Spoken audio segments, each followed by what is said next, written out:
Cup of JoJo Tuesday morning. Today is March 29th. How I met my love. How I met my love. How I met my pizza. Itza, my love. Uh, Today we're going to talk about how I met my beautiful, gorgeous, 4'11" love. My baby. Our rock. The woman that takes care of us.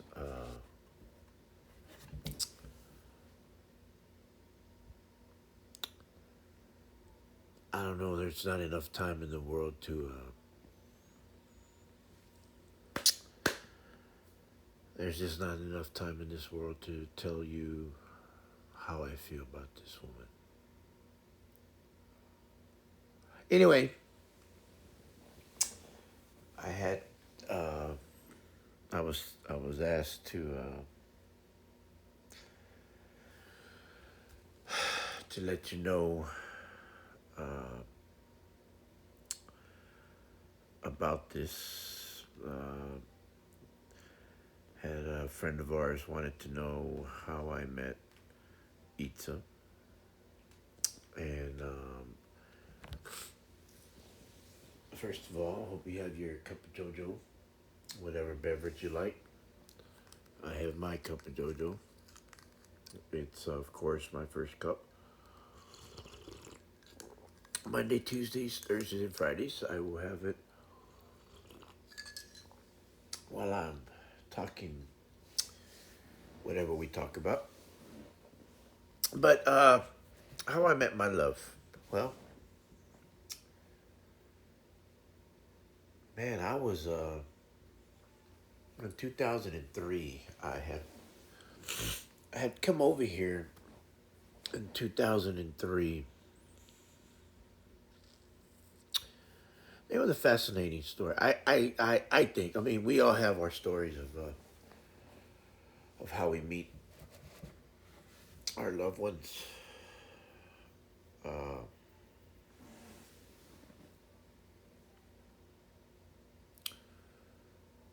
I think and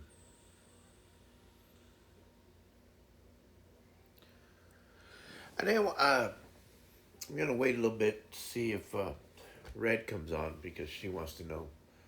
But anyway, I want to talk about first of all. I'll tell you about how I met my love, how I met my pizza, uh, how I met my pizza, my love. I will talk about that when I hope Red gets on so I can tell her. But I had a few things about yesterday. We talked about finance. We talked about not so much finance. We talked about savings. We talked about paying bills, working. And we went off a little bit on different things. You know, that's what chatting is about. We just talk about everything under the sun that comes on during the chat. Uh, I like it because you don't know what you're going to talk about sometimes. You know, we get so comfortable in talking about different things. Uh, what we do in life, whether it's working, uh, whether you work from home, whether you work for yourself, whether you work for somebody. You know,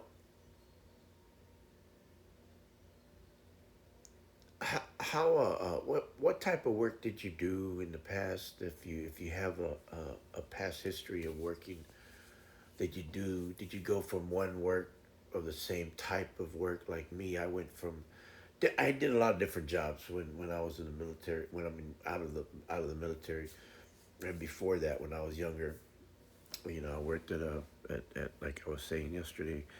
I worked at oil field. I worked in the hardware store, grocery store. I worked in clothing store. I worked worked digging ditches. I even worked picking watermelons. At farm. Uh, Worked driving trucks. I worked at a Coca Cola company. I worked at a beer company, driving truck 18 wheelers. Had a CDL license. Yeah, I did a lot of different types of jobs. I have a history of a lot of work related jobs, but I think my best jobs were outside sales. I really enjoyed outside sales. Like I told you, I sold cars for a long time. Not for a long time, for a few months. I sold copiers. Uh, I never knew you could sell. I always I sold Kirby vacuum cleaners. Can you believe that? Door to door, Kirby vacuum cleaners. I sold Kirby vacuum cleaners. I even sold them when I was in the military, part time. Uh, yeah, I did that part time. I sold vacuum cleaners door to door. I used to go in present and do presentations, and I sold vacuum cleaners. Kirby. I did pretty well selling Kirby vacuum cleaners. You know, you all commission, all commission. You know, but I learned a lot selling Kirby's. I think that's what made me more. I used to be a very closed person. I didn't talk. I talked, but I didn't talk as much as I do now. But I became a very people person, more people person than what I was. It opened me up more to be able to talk to people and to be able to, I don't know, just be able to talk to a lot of people, and was able to see myself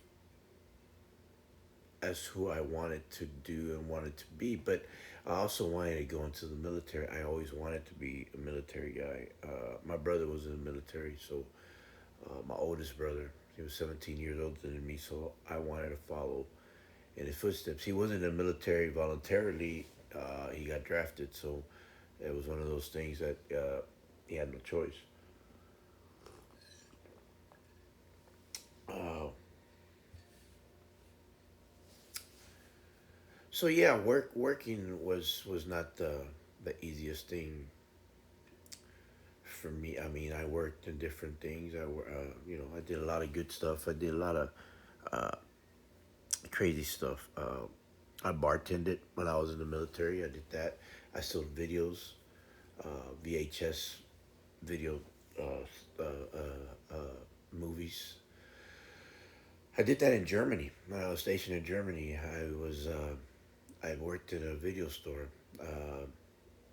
Yeah, I was getting paid in Deutschmarks, and I actually got paid in Deutschmarks, and then I would actually get paid once a month on that, and it was pretty cool because I'd get like, I don't know, 3, 4,000 Deutschmarks, and at that time, depending what it was, the mark rate, it was 3 to 1, or 285, 265 to 1. So it was 2.65. It was an average of 2.65 to 2.85 Deutschmarks to the dollar. So that was pretty good. And I was there when the Berlin Wall was knocked down. When that's when Bush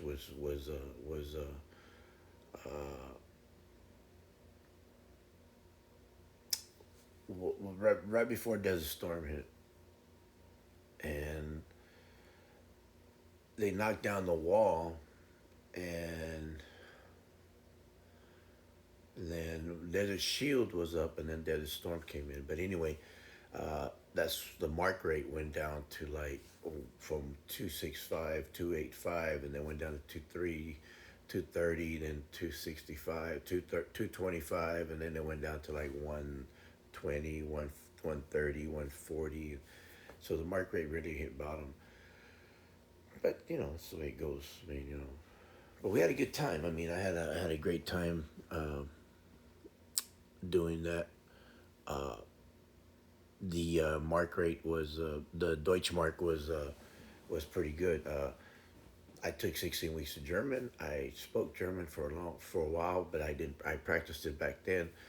I actually went to school for to speak German so that I can not so much blend in, but just talk to the German. I went to Oktoberfest with my 5 years I was there. It was great. I loved it. I lived well, I lived in a little village called Ibisheim, and that was a great place. Okay, thank you, babe. I appreciate that. Red will be here shortly. But I lived in a place called Ibisheim,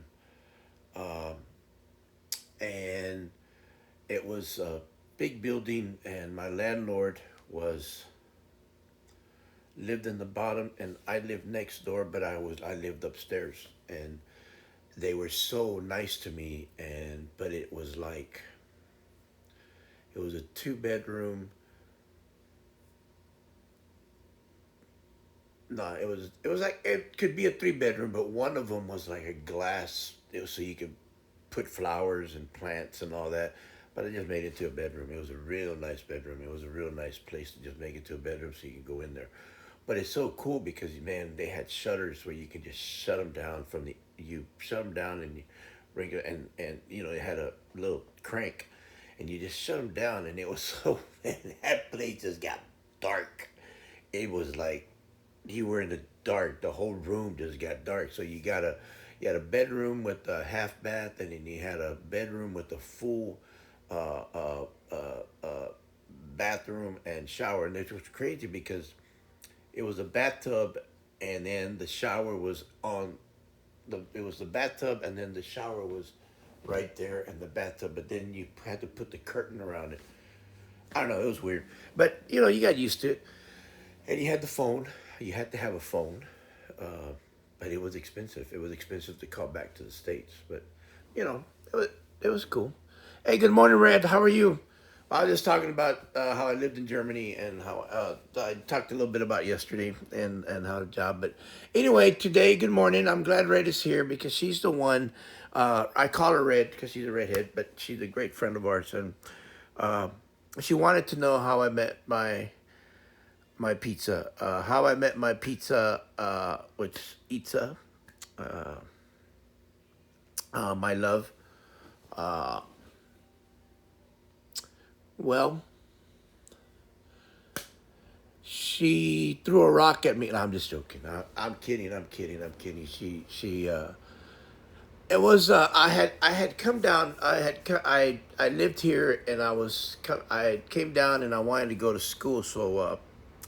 I came down here and I came down like in July and well I had already moved here but in July I went to the TSTC which was a school here. Yeah, she has a great aim. Yeah, yeah, she sure does.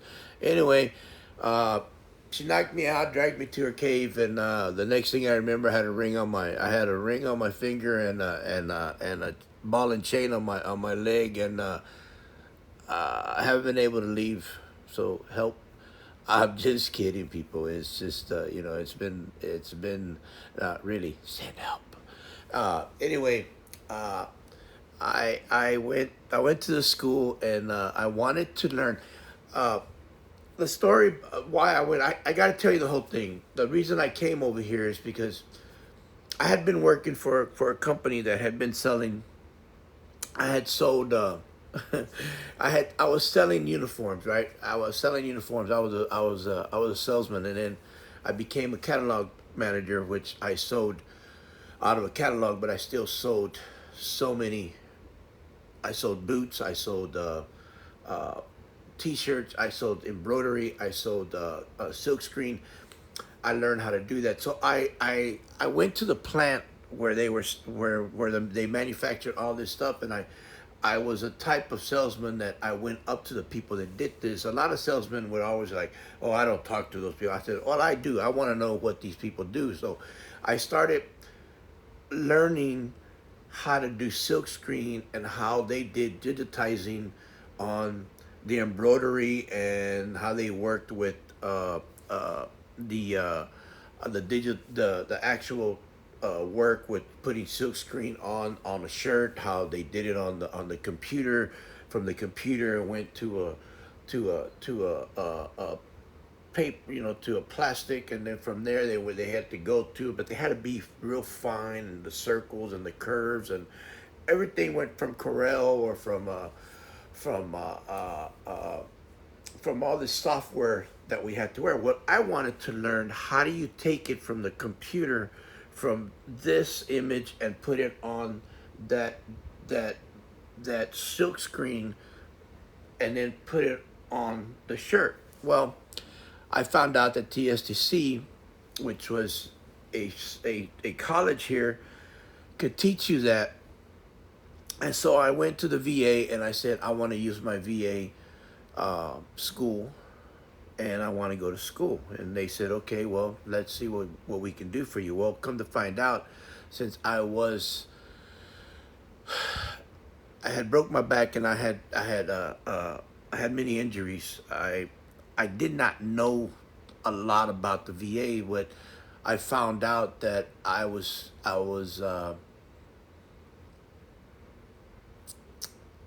to my surprise, the VA doesn't tell you a lot of things of what you are capable of receiving.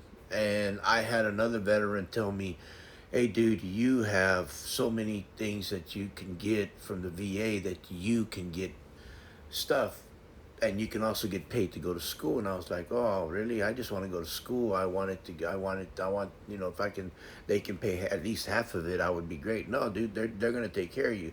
So I went to a counselor, and I got the TSTC. So I took a tour of the TSTC, and I was talking to this guy, and most of them were about my age. I was about 40 years old when I started school. When I went to there, so I went over there and I took a guide, and then everything just pushed forward.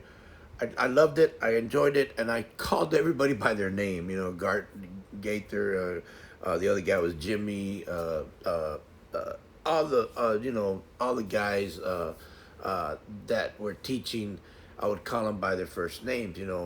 Roy. I mean, all these guys. Everybody called them by Sir, Mister, and but they called me Sir. They very respectable to me. They knew I was a veteran.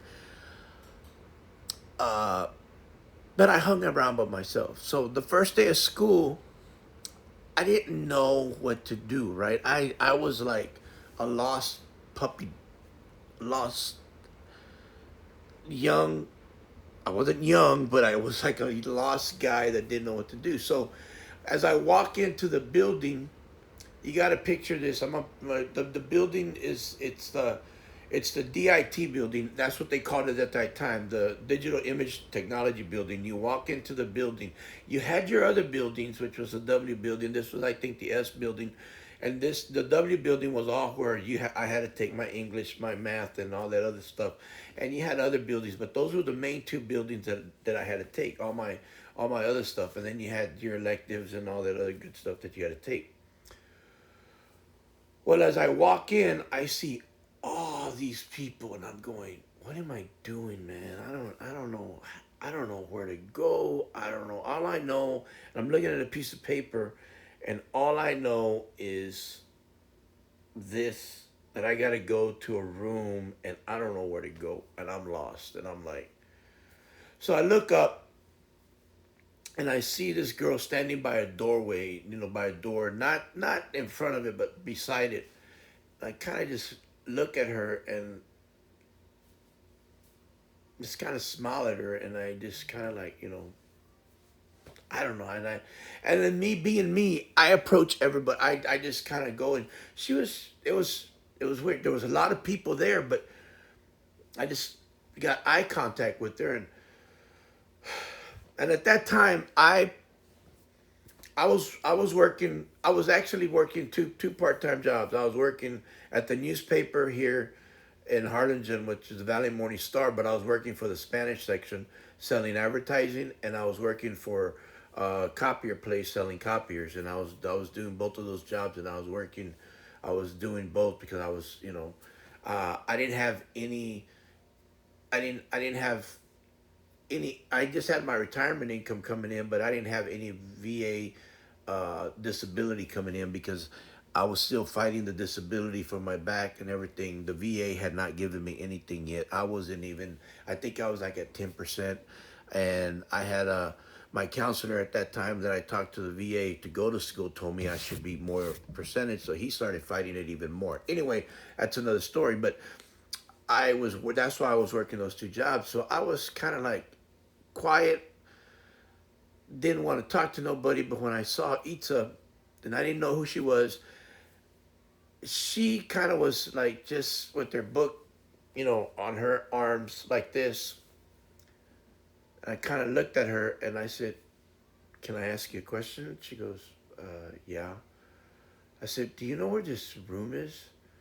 She goes, "Well, I think it's around the corner, but I'm not sure." I said, "I really don't know what I'm doing here." And she goes, "It's been a while." She goes, I told her I haven't been in school in over 20 years. I mean, I'm way too old for this.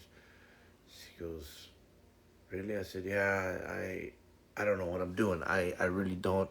And it wasn't a line. It wasn't anything. I just started talking to her. I said, "So, well, my name's Jose. My name's Joe. I go by Joe.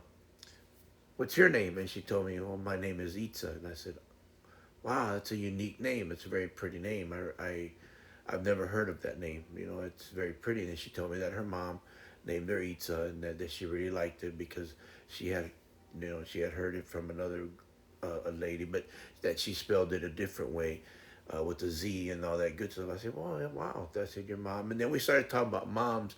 Her mom had just had surgery, and I told her about my mom. My mom had just had a pacemaker, and then she told me about her grandma, that her grandma had passed, and we just started talking, and it wasn't really a lot of talk, but we talked about her grandmother and her mom, and I wished her well, and then we kind of just, I said, "Well, I really appreciate your help. I thank you, and you know I'll talk to you later." But I knew she was young. I mean, you know, I everybody was young there, so I just kind of like let it go. I just said, "Okay, well, thank you. I appreciate it." But I really loved her voice. I did, man. That just her voice is just so sweet. But I just thought, you know what, it's cool. Anyway, so I took off and I went my merry way, and I tried to find this place, and oh my God, I was like left, right. I finally found it. Anyway, I got into class. As we were finishing class, and hey, faith has a way of doing things, and Itza is, tell you straight out, my wife is 21 years younger than I am. You can take that and you can say whatever you want to say. In my eyes, I really don't give a damn. I mean, y'all can talk. People talk because they want to talk about it, and it's nothing to do. I was 40 years old. My wife was 19 years old when I met her. What do you want me to do? I I didn't do anything. I didn't say anything at that time. We just talked, and I just went on my merry way. I didn't think about it. I didn't want anybody to mess with me. I just wanted to find out what I had to do to make shirts and go back to my hometown and just create a business so that I can just have my own business of printing shirts and having my own solitary, just being my own businessman and go fishing whenever I want in Corpus and Rockport and all the surrounding area where I lived at, right? So that was my plan. But if you want to make God laugh, just tell him your plans, and we'll see what happens. Anyway, laughing now with a youngin', yeah, yeah. Well, you were now. Well, now we can't really say that now, right, love? I'm just kidding, babe. You're still young. Uh, anyway, now at the time, I gotta remember. I mean, I'm a little bigger now. I was probably weighing about 210. I was still in shape. I was military. And I was still in good shape. I was in good shape. I was, uh, but things happen. But you get a good woman to feed you, everything, you know. But and that's the way that we think. But it, that's how we met. That's just it's not even how. That's not even. That's just the meeting part. I finished that. I finished that class, and then Jimmy, which was one of and I called him Jimmy, right? And everybody's like, you call him Jimmy? I said, well, yeah, I'm way old, just no disrespect. And Jimmy's like, oh yeah, he's a veteran, man. He can call whatever he wants. And there was quite a few veterans there, right? Uh, they were pretty cool, and they were, some of them were just as quiet. I was freaking out on the mouse. I didn't know what to do with it, anything, but he helped me out. A lot of young guys, they're strutting their stuff, like roosters, trying to get the attention of the new babes, the new girls and stuff like that. And I was just like, I was looking at them, I was like, oh my god, was I like that? Oh jeez, wow, man, that is, oh, I was just like, yeah, I think we all do that. I mean, we just think we're the the hottest person there, God's gift to women. And I was like, wow, no, I can't believe. But we do that. That's just the way we are, and I think we still do that because we think we're, hey, what's up? Well, what's happening? Hot stuff, and that's that's just the way we men are. But when I got out of class, Jimmy looks at me. He goes, "Hey, Joe." I said, "What's going on?" "Hey, what's up, Jimmy?"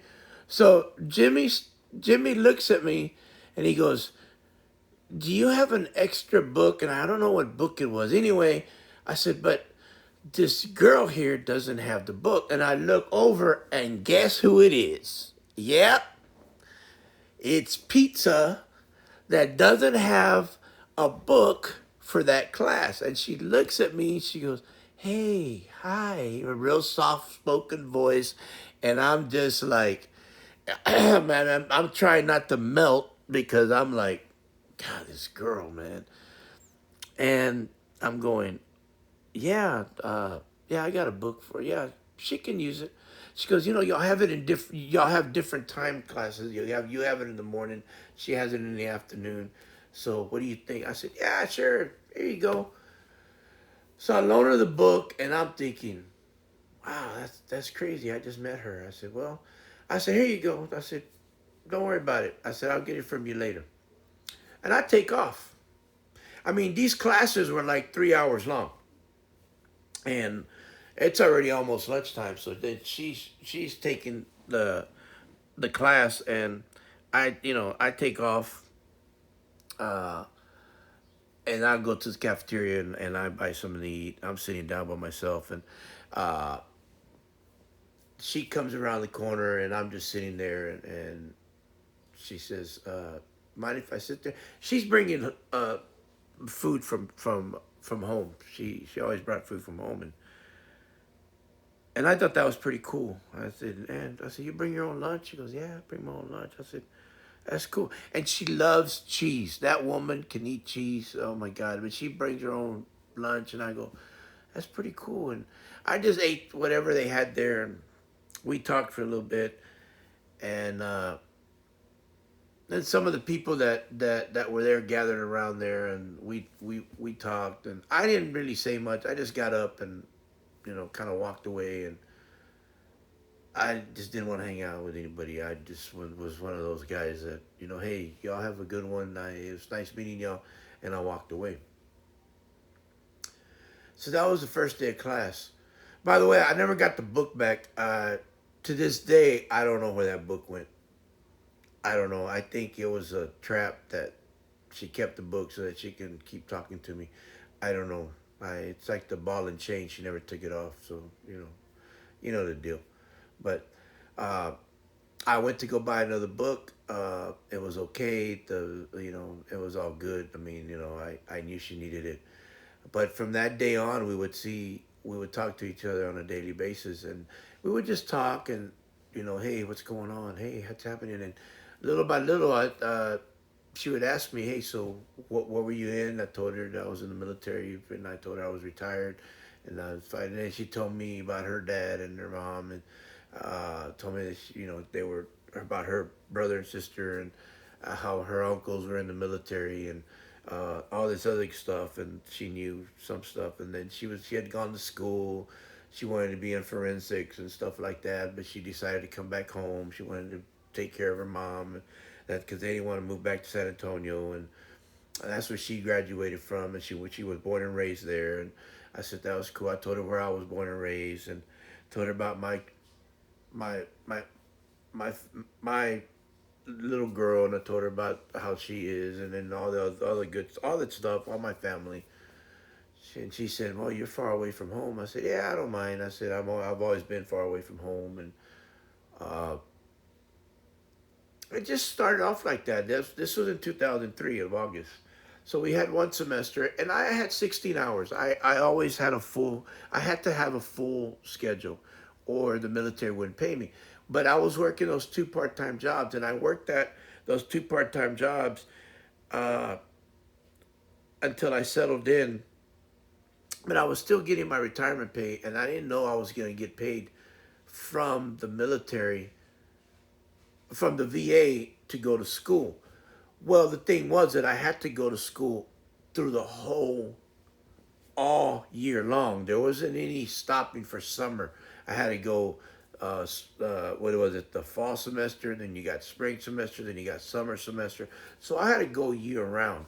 I didn't have to go through the summer, but if I stopped the summer, I would have to do all the paperwork all over again so that I could get paid. So I just said, you know what, if I keep going through summer, I'll just finish faster, and I ain't got nothing to do. So eventually I stopped working with copiers, and I started getting more into my schoolwork, and I would finish my schoolwork. And Itza was really intrigued by me, by the way I did my schoolwork. I would not let anybody bother me until I finished my schoolwork, and then we would do projects together. And everybody would, at first they were like, "Wow, this guy's an old man. He don't know, he really doesn't know much about the, anything." And I would just like, whatever, But Itza kind of already knew me, so we became good friends, and I mean just friends with nothing. But everybody, talked all the time, and I didn't really care. But I would tell her, they're gonna start talking. She goes, "Well, let them." So I said, "Well, I just gonna tell you, I'm older. You gotta understand. They're gonna think bad about me." I said, "I don't care what they think about me. I can take care of myself, and I don't. They say anything about me. I just don't want you to be called anything, especially in front of me, because I have a temper, and sometimes I can't control it." And she was like, "Why?" I said, "Because, I just have a temper." And then eventually I told her why. I had issues and this and that. And I did, because of my past military. And I'm not ashamed to talk to you about it, because, that's just what I was. I mean, I had a lot of things in my past that I was upset about, and I'm not so much upset that I had gone through. So, and Itza was always there just to talk about it, and I never really talked to too many people about it, other than when I went to the VA. And am I ashamed to tell you that? No, because that's what the VA was there for. And I think that's another thing that we can talk about later. But Itza was always there for me. So continuing on, we would start. So the one day we had a project. So they said, pick somebody to get a project together, and I thought, you know what? Hey, you want to be? We started doing classes together. After that semester, we would pick our own schedule, and we would always pick classes to have together. So every class we had, it was together. Every class, history, uh, math, everything we got together. And the reason for that is because we helped each other out. Uh, she was okay in math, so I helped her in math. but she helped me a lot. I was I could write. I was a good writer. I was always. I mean, Itza would freak out because I was always asked to. I was when I wrote an essay. I don't know why, but I was always asked, "Can you come up to the front of the class and read your essay?" I was like, "Oh my god, why?" But the professor always wanted me to write it, but it was not because I wrote. When I write with passion, and I helped Itza a lot. I helped other people a lot, but I really loved writing. And history. Well, I loved history. Uh, but then in our DIT classes and in our digital imaging technology, we got together. We had a project one time, and Itza and I got together and did a project. So we did a project, and she helped me a lot in, okay, this is what we do with the software. Okay, so the software helps, and we did this, we did that, and then it was presentation time. So needless to say, my babe, pizza girl, was not of. It's not that she can't do it. She's just one of those that I don't want to go in front of people. I said, don't worry about it. I got this. I will go in front. I said, but we're not gonna. We're gonna go first. What? What? Whoa, whoa, hold up! No, hold the phone. Joe, what are you doing? I said, we're going first, and then after that, we're gonna watch everybody else squirm and wiggle and be all scared. And oh my God! I said, we're gonna do a presentation, and we're gonna make an A on it, and don't worry about it. I got this. So we went up there. We showed our presentation, and Itza helped a lot bit. She finally got comfortable. We talked about it. I would ask her questions about it. So we did this, and Itza, how did we do this, and why did we? And then we just started talking, and I helped her, and she helped me. By the time we finished our presentation in what 15, 20 minutes, and that's a 3 hour class, and he wanted it to be 15 to 20 minutes. Man, everybody was like, I gotta follow that. But you see, I was used to presenting stuff. And once we showed him that, they said, man, this old man knows what he's doing. Well, yeah, because I was an outside salesman, and I always presented. I used to sell to people that own corporations and own things, but only difference is that I'm wearing this shirt because it's a Hawaiian shirt. This is how I met my babe. I wore Hawaiian shirts and cutoff shirts to school every day. That's what I wore, unless it was raining or cold. But I wore a hoodie. That's that's what I went to school with, and shorts and sandals. Eh, that's how I went to school. I I didn't. I wasn't there to present myself as hey, look at me. I'm single. No, I wasn't like that. It just wasn't me. So we did that from August of 2003, and then we started presenting stuff, and then we started getting where we had to do 3 people, 4 people, 5 people. To I think the most people was 6 people or 7 people in a group, and every time was Itza and I, and then people would just flock to us and say, hey, how many people you got? How many people you got? So one time we did have to present in a suit. Now we did have to do a newscast, and man, I wish I could show you the bloopers of Itza. Oh my God. Oh, I think we spent more time trying to get her to do the newscast, but we have more bloopers of her than anything in the whole thing. Oh my God. Hey, thank you for the like, Danielle. I appreciate it. Oh, the bloopers were the best. I tell you, they are. You are so man. That it wasn't that she was bad. It's just that we could not stop laughing, girl. Oh my God, we could not stop laughing.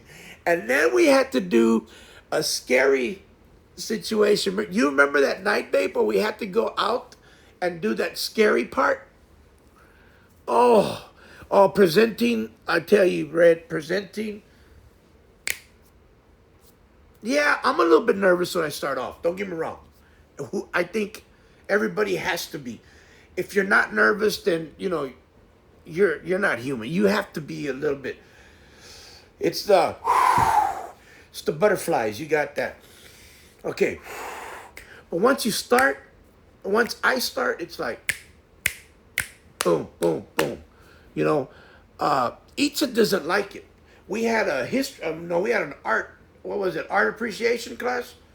And I would tell her, I said, "Let's go, babe. Come on, let's go do it." And she was like, "I don't know how you do that." I said, "I go first.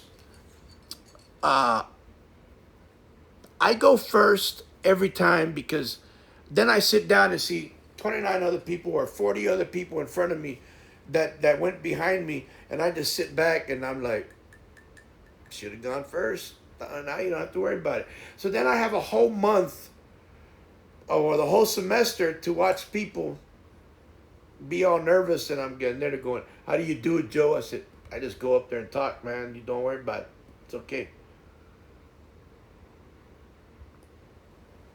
And then you got people asking me, hey man, can you come up here so that can you be my partner? I said, nah, sorry, I'm with her.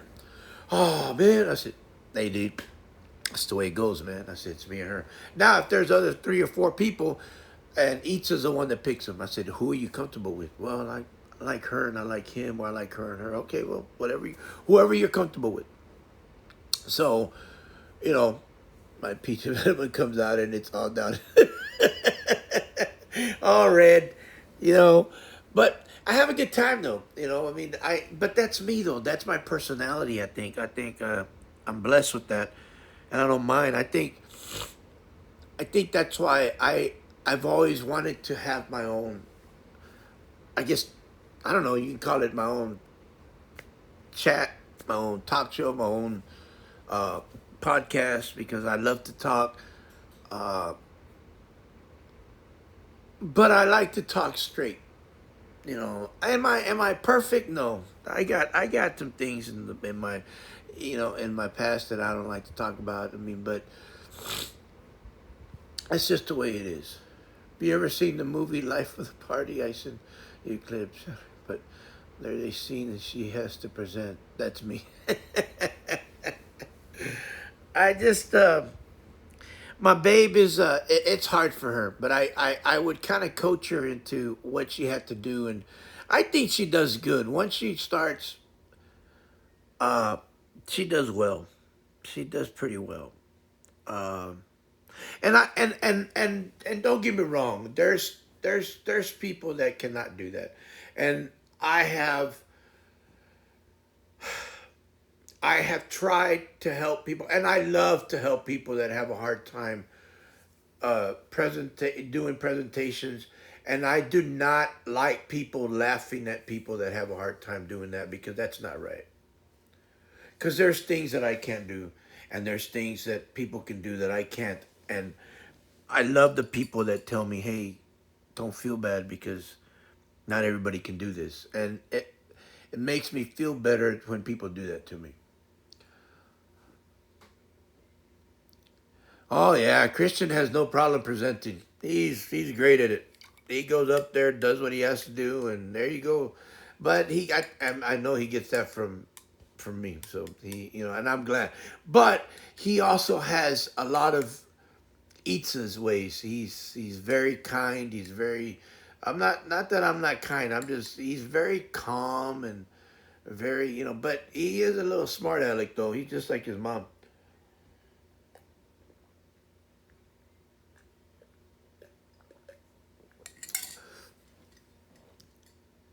Yeah, he's good at presenting. Christian is a Christian is a doll. I mean, he's just a, and I'm glad he's like that. He's good at it. But that was our first. That's just our first year. We had to do a video. I did a video on Spider Man. Uh, he's my favorite superhero character. As far as that. Why Spider Man? I like spiders. I like Spider Man. I mean, that's just the way I am. The house we lived here before, uh, like I said at one time, the house was not in the best area, but it wasn't the worst area. But if you went outside at night in the backyard, I'm glad the dogs were inside. You could see tarantulas outside all over the place. I used to go outside and I used to handle them. I used to. The crazy part, at daytime I would see hornets pick up the tarantulas and take them to their nests. That was crazy.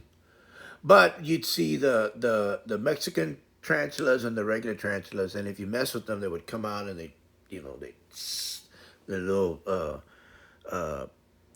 they're little bite size. I mean, they look like little needles that will pop you. But then you see their where they were shed, and you'd see the actual skin just like that. But I would put water in their hose because you had hose all over the yard, and if you put the water hose and turn on the water, you'd see them crawl out the other side. But I would just do that just to see how many there were. Oh man, we had quite a few, and they would come out just at nighttime, but I wouldn't mess with them. I'd leave them alone. But anyway, that was just the first year of August in the fall. Then the following year, we started going out to eat lunch. We started going out to McDonald's. We went out to Whataburger. We would go out, depending, especially when we had presentations. We didn't really have to go. Hey Spencer, how you doing, buddy? You doing okay today? I hope everything's good. Welcome to my stream. I'm doing a cup of JoJo today morning, talking about how I met my pizza, which is my wife, my love, Itza. A year later, on we had just started the next semester. We'd gone year round already, and we had known each other. Oh, there was a time that same year that we met. Itza had a Christmas party. I think it was. Yeah, I believe it was. I'm doing okay, Spencer. I can't complain, man. I'm about to get knee surgery on April 27th, here in about a few weeks. But other than that, man, I cannot complain. Well, I can, but nobody listens. You know the deal. Uh, on the 27th of April, I'll be getting knee surgery. So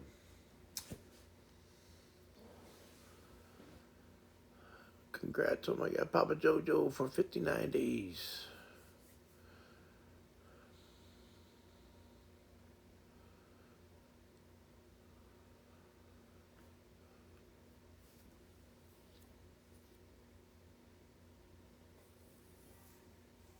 What's that, Itza? Following. Oh, she's been following Papa Jojo for 59 days. So thank you. Um,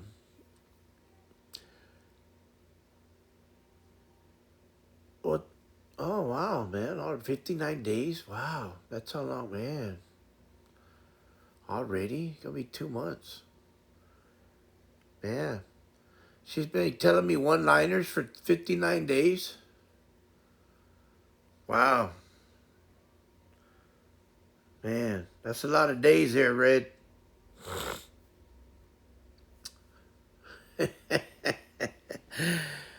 uh, I think it was in that same year that you had a Christmas party, babe. That we you had karaoke. We met your mom and dad when we all went to your house.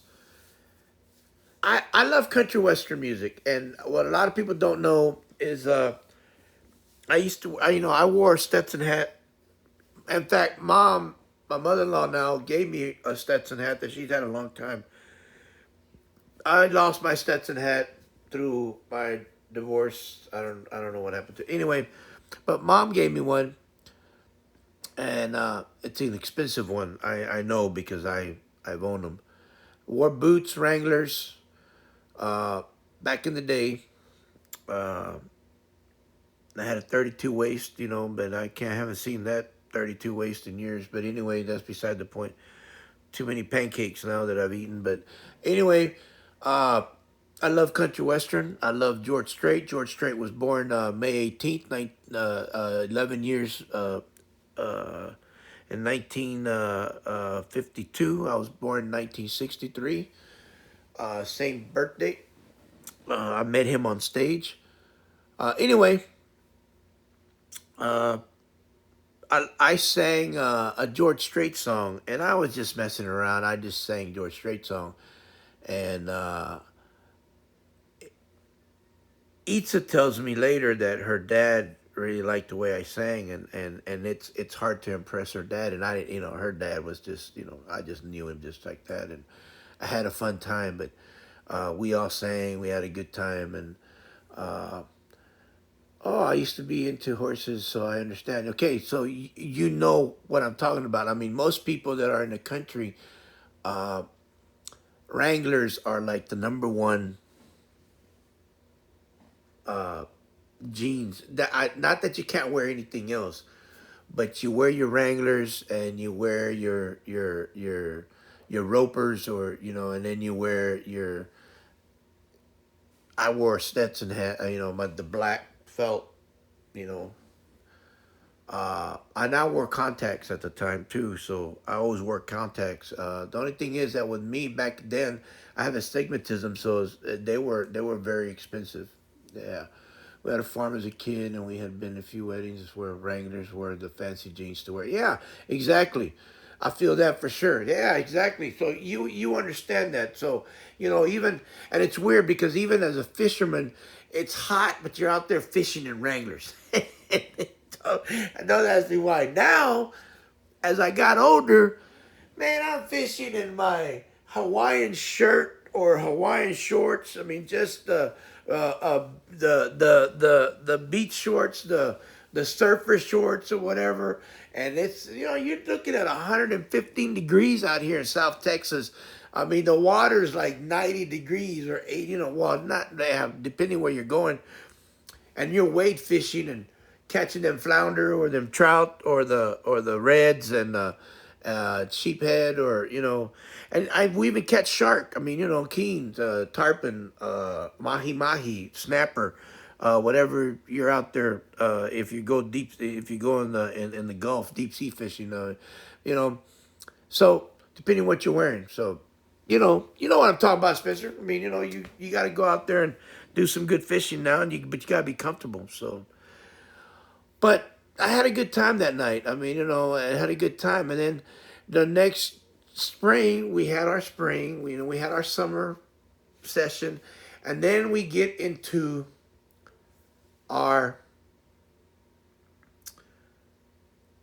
into our fall in August again. And I know it's August, and fall doesn't come till September, October. But August, Itza and I, my pizza, we have a night class. And our night class doesn't start till, what is it, babe? I think it's 7 or 6, no, 7:10 or something like that. Oh, yeah, I do a lot of bass fishing too, my brother. Um, New York, we catch trout and bass. Oh, yeah, we catch bass here, man. Trout and bass. We have lakes here that we go out and catch bass. Yeah. Ah, bass fisherman. Yeah, buddy. Here you go, Spencer. Got the worms for you, my brother. Got the nice worms. Got the lizards. Got the frogs. You got them, brother. Shoot. We'll be talking about fishing on on one of the chats one morning. That way I can show you all the lures I got for that. All the crankbaits, all that good stuff. But that's another day, my friend. Uh, Upstate New York, wicked fishing all around me as the people from all over the world come here. Yeah, I know. I know. There's a lot of. I was stationed in Fort Drum, New York, and up there, not too far from Buffalo, up there, and I know there's a lot of salmon fishing up there too. Uh, not lakes for trout. We fish rivers. Yeah, I know. Y'all fish the rivers. I know there's a lot of salmon fishing up there. There's a certain time of time that y'all fish salmon. Man, those fish are wicked. You got to have a certain type of fishing pole, fishing reel, because they are strong. Those salmon are wicked fish, man, and they are but they're so good tasting. Oh my God, salmon fish. Oh man, those are some good fish, man. Those beautiful fish. Man, I have wanted to catch some salmon, but oh, it's expensive to own a rod and reel to catch salmon. But oh man, oh, we can get into that fishing stuff, but I will get into that. Near Buffalo isn't the best, but for salmon is around October, wicked strong. Yeah, they are. Yep, yep. Yeah, I had a friend of mine talk to me about that, but I never went. I never went there. There, sir. Yep, exactly. I never went there. I wanted to, but never had a chance. Too much work when I was in the military. Uh, anyway, so getting back to August, the following year, we had a nighttime class. 30-pound keens. Oh man, those are some nice. Those keens are nice. That's a good fight too. Very good fight. We went. It was 7:10. It was. We got there about 6:30. I meet her outside of Building S, the S building. So we're just talking casually. We're outside by ourselves, and I'm just talking to her. And I tell her, we've been hanging out a lot. She goes, yeah. And I told her, I don't know, I don't know why, but every time I see you, I just get a big smile on my face, and I just, I just want to be around you all the time. And and I know it sounds like a line, it sounds like all this stuff, but I said it's been a year now, and I just wanna be able to. People are always talking. People always know that we're together. We're always together. We eat together. But we would eat with everybody. Everybody would come with me and some with us and some of the girls. And I drove a 1989 Suburban. I'm talking a rock tank Suburban. Uh, that thing was like hardcore truck. That I hadn't, that thing was a hardcore truck. So anyway, that's before I bought my truck now. I drove that thing would drink up gas. Oh my God, like a liquor store sells liquor and ice. I mean that thing would just oh my God, it would suck up everything. So anyway,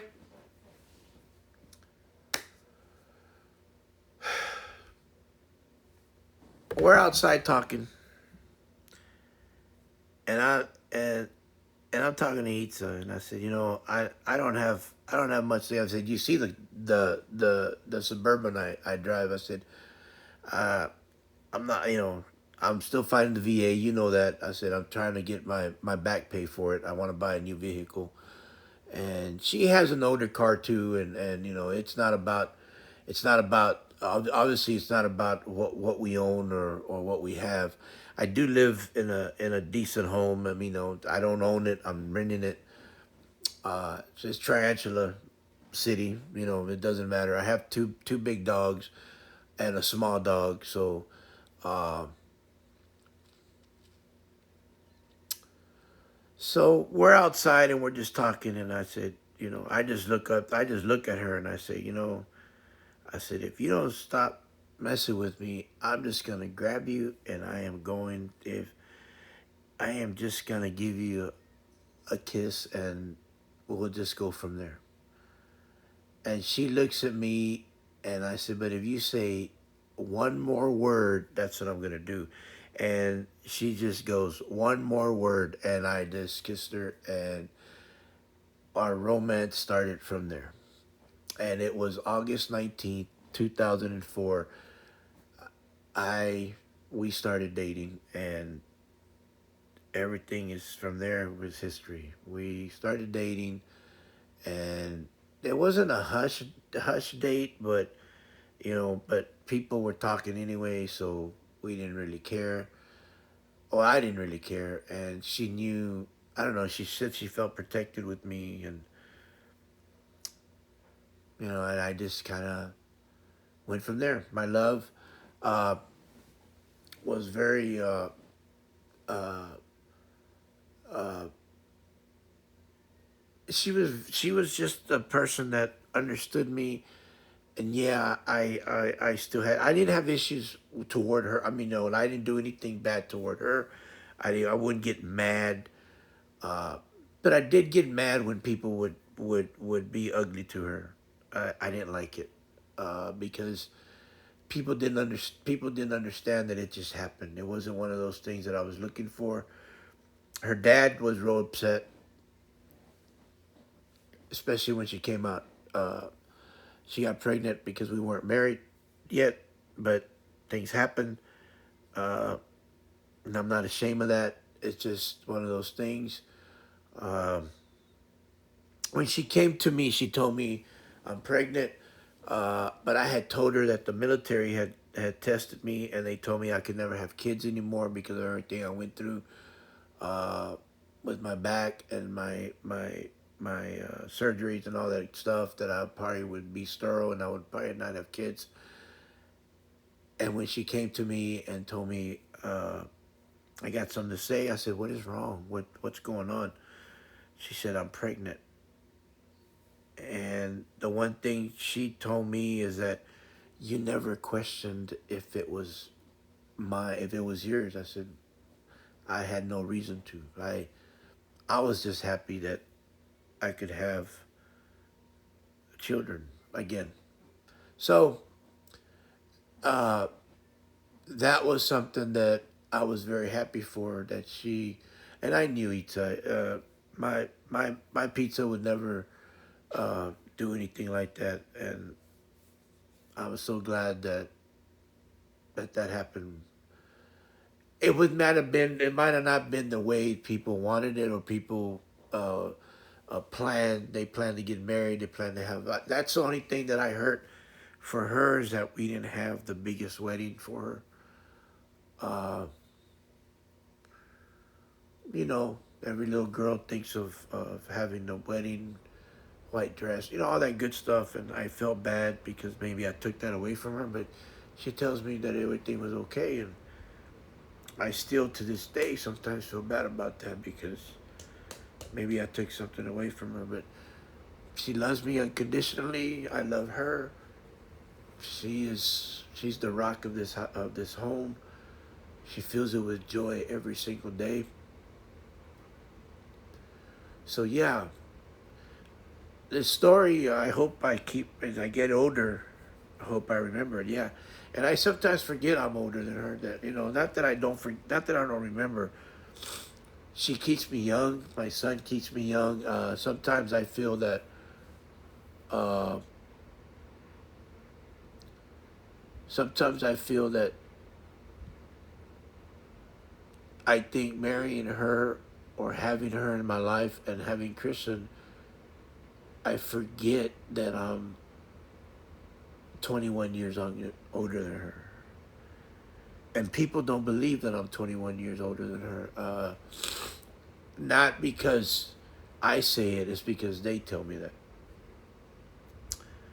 And I've been told that a lot. And I'm not saying that because uh, I want to believe that. I've just been said that. If I shave my beard off, people, even my sisters tell me, when you shave your beard off, you look 10, 15 years younger than what you are. I said, they don't know. I don't know how you do that. I mean, I have a brother that's younger than me, and they think he's the older brother. Uh, Sometimes that's how things work out. We tried to have a wedding, but people we wanted in our wedding party kept dying, so we went. Yeah, and that's what we did. We just did that. I'm sorry that I didn't read the other part, Spencer. What did you say?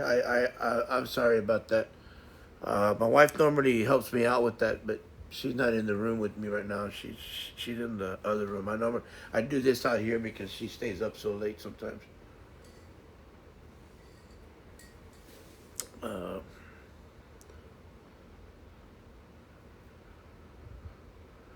oh, redeem the stretch. Oh, thank you.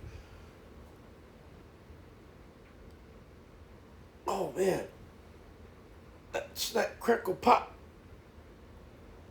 Ah, oh, thanks, thanks, Mister.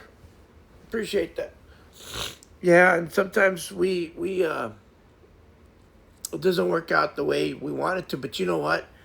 As long as you're happy, and which we are, you know we're happy. And I've seen people spend thousands. I mean, I'm talking tens of thousands of dollars on a wedding, and I look at them and I think, wow, why aren't you not happy? Their marriages, they have a $500,000 home, or uh, they drive a wonderful car. He has a wonderful uh, truck and great jobs, and they are so miserable. And I know a lot of people like that. I don't know. I don't know if I'm not. Look, not saying that wealth doesn't make you happy, because I don't know. I've never been rich. I've never been multi-millionaire. But what defines being rich or wealthy? Is it money or is it health? I think, to me, health and happiness defines being I mean, I know, and I know, yes, I know money, you gotta have it. Yes, I said that yesterday. I know all that. You have to have money to live. I understand that. But if I could,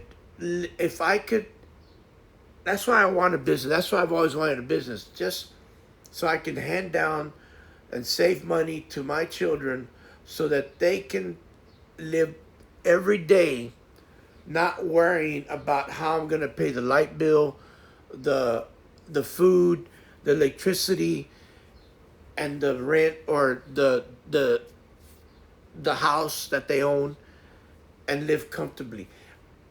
But teach them not to overspend all the money. That's, to me, is being wealthy or being rich, in in the point of being able to go out every once in a while and eat a good meal with your family, and laugh and joke, and have a vacation sometimes in Port Mansfield, and bring your friends over and fish and stay for the week and have a good time, and plant that memory in your head and say, oh, remember the time that we all got together and went to Tennessee or went to New York and fished and got that big bass and had a great time. That's that, my friend, is, I think, being wealthy and rich, with love, health, and memories, and yeah. And don't get me wrong. Yes, I know it takes money, but I've seen so many people that are so rich and they're so miserable, because all they want is more money and more money. All I want is to be able to take a great vacation, visit some great people, and be able to come back home and say, okay, now I got to pay next month's bills, and not worry about it. Isn't that great? Yeah, memories are the best. Yeah, no doubt, man. Exactly, Spencer. Isn't that great? Wouldn't it be nice just to meet up and say, "Hey, what's going on, Spencer? Hey, man, I heard you know where the best spot for bass is. What's going on? Let's go get some kingfish. Let's go get some bass." Just to go and meet somebody different and say, "This guy likes fishing, man. This guy," or "I'm going to Texas and I'm gonna go catch me some reds. I'm gonna go catch me some king. I'm gonna at least go fishing. We may not catch anything, because, hey, it's called fishing, not catching. And you know the deal. That's just the way it is. I mean, I've gone fishing hundreds of times and caught one fish and throw back because it's not a keeper. It's not. That's just the way it is. But I've also gone hundreds of times and came back with my max limit, and that's the way it is, you know. But that's my story of my pizza, and that's my slice of heaven because my babe is, oh, she's a pain sometimes, I tell you. Ooh, man, that woman. 4 foot 11 and number dynamite, people. Nothing but dynamite. That girl. And then she got friends like Dragon and Red. Oh my God. 3 sticks of dynamite. Dang. Boom. Boom. Boom, boom. Yeah, but here's the problem. I'm only 13. I meet people and just fish with them and all that stuff, though. Hey, that's good, though, man. I understand. Spencer. I appreciate that, man. Appreciate that. And you know what? I appreciate that. I have fished when I go down here. There's a place called Port Mansfield, Texas, and I have my wife and my son and I are certified fishing instructors. We went through the game warden here in South Texas, and we went to the classes and were certified uh, uh, uh, uh, uh, fishing instructors. And the reason we did that is because we have a friend of ours that does like March is autism month. So when she had a tournament, and I don't think she had it this year, but when she had a tournament, we go and we help autistic kids fish. We're TNT. Yeah, dynamite. Oh, that's a good song. So what we do is when she has that autistic tournament, the autism tournament, we go and we help the autism kids uh, with fishing. We help them with. We donate. We help donate a little bit we can. We do raffles. We do barbecues, and what we do is we go around, which my son does, I do, and Itza, we're selling stuff, and all that stuff that we sell is donated into the autistic fund for the autism, and then we give them out prizes, but we go around and lucky enough to have a lot more knowledge of freshwater fish than some others, and I have helped people doubled and sometimes tripled my age ID, the fish they've caught, and I know what to throw and stuff like that. Yeah, you see, and that's what we do. We teach them how to cast. We teach them what to do. Be careful with the hook, what bait to use, and stuff like that. Now we fish saltwater when we do that. So we got trout, we got reds, we got flounder, we got sheephead. They also catch the hardhead, which is a catfish. We also catch stingrays. So we got to be careful. We got to show them how to take them off the hook, what kind of bait to use. We do use artificial baits for them and stuff like that. So we do that. So, but there's just a lot of things that we all do together as a family, and we used to do that a lot when we had the business. My wife and I, we used to donate a lot of that stuff. We used to do shark fishing tournaments. We used to be sponsors of shark fishing tournaments. We used to give away reels, leaders, lines, and we used to just participate because it's part of the whole thing, and I enjoy it. We now I've learned more about bass fishing because my friend loves to bass fish. So I hit the crankbait, the top water, all that good stuff. The lizards, you name it. I don't know. We got all kinds. We got all kinds of worms. The cinco, the all kinds of good stuff that I use. Uh, we do a lot of gar fishing here too, alligator gar fishing. So that's another thing that we do down here. So it's a lot of good stuff down here that we do. So Uh, but we have a lot of fun too, though, man. I mean, our fishing style is when I was younger, we didn't use artificial bait for saltwater. We used a lot of shrimp, mullet, uh, which is cut bait. Uh, I remember not even using. We never used croaker. Croaker back when in the '60s and '70s when I started fishing with my dad. Croaker was anywhere from 20, 23, 24 inches long. They actually lived enough to grow that big, and croaker was like a redfish. I mean, the only thing is it didn't have a limit. Now we got whiting that you can eat too. That's like it's a white fish. It's a lot like a trout. We also got sand trout that has a lot of spots on it. That's an unlimit. Now we have trout that it's a only it used to be a 5 limit. Now it's a 3 limit because of the freeze that we had. Uh, Now they're from instead of 15 to 25, I think it's 17 to 23, and you can only keep three. It used to be you could keep from 15 to 25, but you can only keep one 25 inch and over, and that counted as your 5 limit. Redfish, you keep three. If you want to keep a 30 plus, it's called a bull red, but you have to use one of your tags from your license. So and you have to buy a license. So I of course I get my license for hunting and fishing. I get everything from dove to a deer to a turkey. I get all that stuff. So we got Laker, Browns, Rainbow Brook. So you have everything down there. You have all the stuff because of the lakes and I mean the rivers and all that good stuff. We don't have not where I live, not in deep South Texas. I live down about 23 miles from Mexico, so I live in Harlingen, Texas, way down south.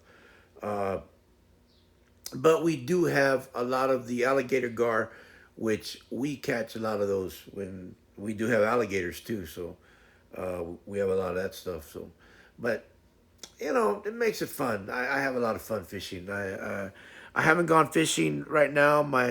It's tough on my knee. I have a MCL torn. I haven't been able to go fishing. Uh, I stretch it out a lot. My knee balls up. It just swells up. It's so bad. Uh, I get knee surgery on the 27th. Then I get therapy. Hopefully that'll be the last. My last surgery was December 30th, so that was on my heart. So that's why I haven't been able to fish. I did get the okay this past month, but now I can't go anywhere until I get my surgery. Same birthday present last year from Grandpa was a lifetime license, so I can't complain. Man, that is awesome, dude. Uh, I can't complain either. People tell me why don't I get a lifetime license? I said, well, I get my license for free. I'm a disabled veteran, so every year I just got to go on August and renew it. So doesn't make sense. So so I think that's pretty awesome that your grandpa did that. So grandpa, man, he's a good man. That's awesome. But you see, you use it, and it's so sad that I know so many of the game wardens because once again, like my wife says, is there anybody you don't know? Babe, you got to talk to these guys. It is so crazy that I'll go fishing, and some of the guys go fishing with me. The game warden will go straight up to them and say, "Can I see your license?" And they'll come to me and say, "Hey, what's up, Joe? How you doing? Hey, what's going on, Ray? What's going on, Martin? What's going on, Doug? What's going?" And they don't say, "Let me see your license." They don't say nothing to me. They just look at me and, catch anything? Yeah, I got a couple in the box. Well, I'm gonna check them out. They open the box, they see the trout or the reds. That's a nice fish. And they close it, and the guys look at me like, "How come you didn't ask you for a license?" Dude, I see this guy all the time. They know I have a license. So, oh, why do you ask me? He don't know you. You don't talk to anybody, so you know they don't have to worry about it. I don't even have to buy. my tags for deer or anything. Yeah, but you have a lifetime, so that's pretty awesome. Person, I still got to buy it, even though, well, I don't have to buy it. I just got to go get it. I still got to tag everything, but hey, man, it's no big deal. I'm okay with that. But that's good though. I mean, you talking to the wardens, it's a good thing. Don't, if you're not doing anything wrong, I don't worry about it. I mean, I see people as soon as they see a game warden, oh my God, they throw everything in the water and they get their rods and reel and I I I tell my buddy, that's it. Like that don't look suspicious. Really, dude? I said, just go buy your license. Just a quick story. I was fishing off a pier. I had caught, this was before they changed the limit. I had caught three reds and two trout. There was a couple guys with big ice chests, and Martin came by and Doug came by. Doug's a big old 6'4" white boy, big old nice Stetson hat, and Martin's a little, about my height. Comes up to me, hey, what's going on, Joe? Hey, what's going on? Hey, Doug. Hey, what's going on, Joe? I said, not much, man. Just where's your catch? I said, that's in the water. So I still had him in the water. I was about to go clean him. So I have a cart. I have a cart, and I put everything in there, and then I roll it out, and I put it in the truck, and I go to this cleaning station. I was about to go to the cleaning station. He picks, of course, Doug's all like, I gotta check your fish, man. I don't trust you, and he's laughing at me and joking around, and Martin's just looking at him, going, really, dude? He goes, I'm just messing with him, man. He takes up the fish. He goes, and he tells me just, oh, that's a 19-inch. It's a 24, 20. I mean, he's just, the measurements are just like on point. Well, he goes to those other two guys, and those guys have no license. They're drunk, and they have like six bull reds, and you can only catch one bull red per day here in Texas, if you have to tag it. Man, they paid over, I think, 5,000. Well, that was just for the fees. I don't know. I think they paid together almost 15,000. They're gonna have to. Well, at that time they had to pay over $15,000 of fees. That's not even the court costs. That's just what they had in the box of all the illegal fish they had, and no license. I was like, wow, man, why, dude? Why do you do that? But people do that. People will do that stuff. But you know, oh, you can hardly find Stetsons around here. Oh man, down here, dude, they're a dime a dozen, but they're expensive. Depending on which one you want, too, though. There's white, there's black. I got black one. They're not cheap. Well, then again, I've had mine for a long time. I don't know what they cost anymore. I Every once in a while I'll go to the Western place and have it sized. I mean, I have it fixed up for me. They smoke it. They have a little smoky, and then they bend it to shape it up for me. All that good stuff. I don't wear it as much. Still have it in the box. Put it back in the box. Yeah, it is sad. It's sad that these guys don't care about those fish. Those fish could have. I don't keep, me personally. I don't keep any fish over 30 or over. Actually, I don't keep a fish 28 or over. You can, but my dad's always taught me those are the fish that'll produce more fish. So, and I don't keep more fish than I have to. That day, I know I kept the three reds, and I think I kept four trout. But I was having people come over, so I was making fish, and I wanted some fresh fish.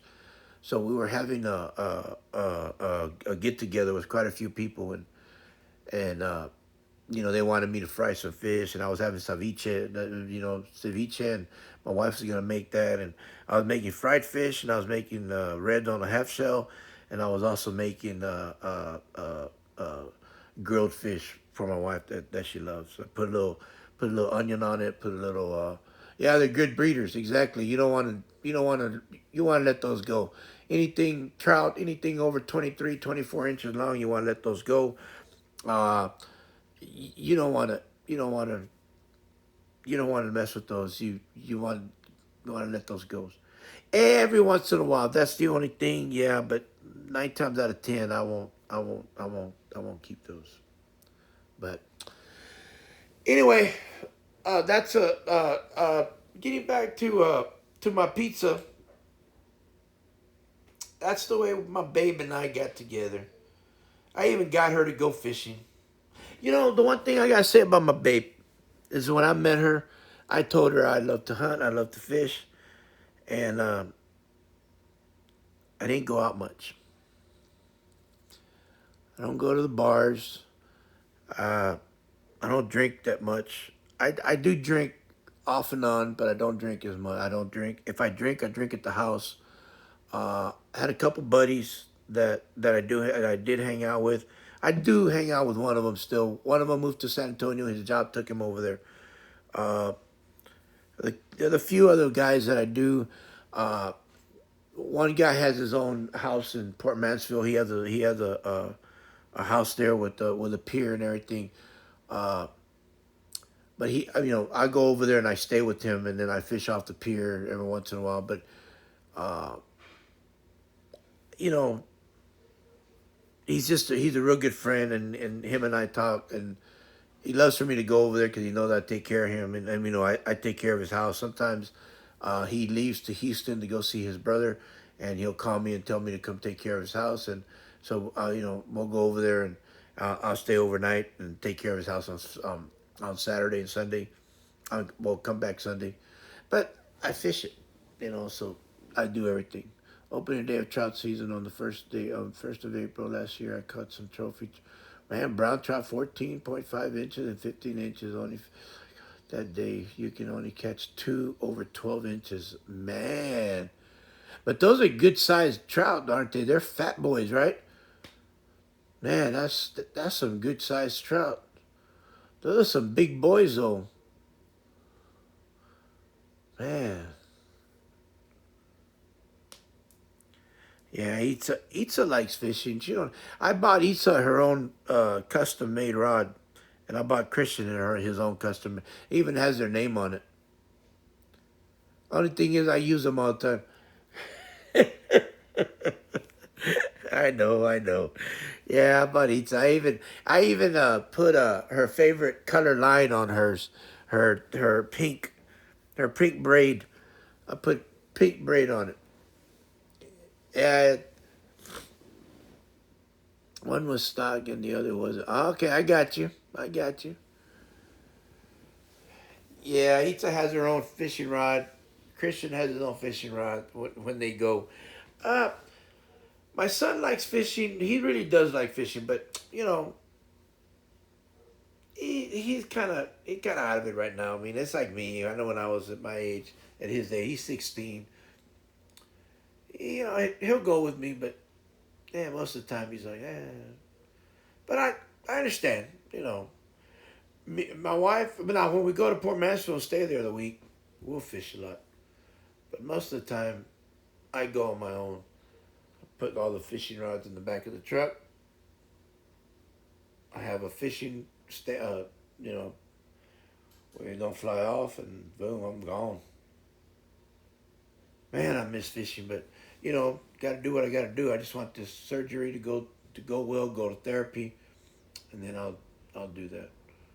Drop about 500 on rod. Oh yeah, I dropped about 500, 700 on rods, and I have 1,000 in tackle. Yeah, man, it's expensive, dude. Uh, I have I have quite a few. I don't even want to know. You'd be surprised how many rods I have. I'm looking at about, I don't know. I couldn't tell you, dude. I got shark rods. I got, which is deep sea, which is offshore rods. I've got, oh man, spinning rods. I got pin rods, Shimano, you name it.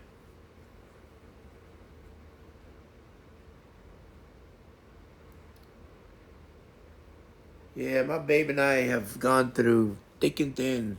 We've been together now, gonna be, what, 18 years?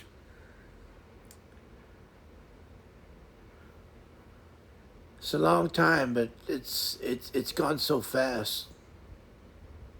But it's been so it's been she's been taking care of us for a long time now. I know when her dad didn't even want to see me anymore when she got pregnant. Her dad wanted to just beat me. Well, I tell you, her mom was cool about it. Her mom was mad, but she understood. Not that she understood. She was just upset. I understand. But then after that, when he saw Christian, he just kind of like, okay, And when it was Christmas in 2006, I went to his house on Christmas Eve, and Christian was 10 months old. And I, I, Itza was sleeping in her mom, in her room, in her own room, and they had a separate room, and Itza put Christian in the room with me, right? So I was sleeping with Christian just so I could be with Christian for a while because I hadn't been with Christian. So that night, mom, kind of like, well, go ahead, and she comes in and crawls next to Christian, and we're sleeping there like a family. And the next day, Christian walks. So Christian was walking at 10 months. And I knew that boy was going to be special because that son of a gun was walking at 10 months old. And he was a big boy. He was not a small kid. I knew he was going to be a big boy. That boy he was a heavy hitter. That boy was tall. That boy was a big man. But even before that, her dad wanted her to go to her brother's in San Antonio for Thanksgiving. And I said, no, you're gonna stay here.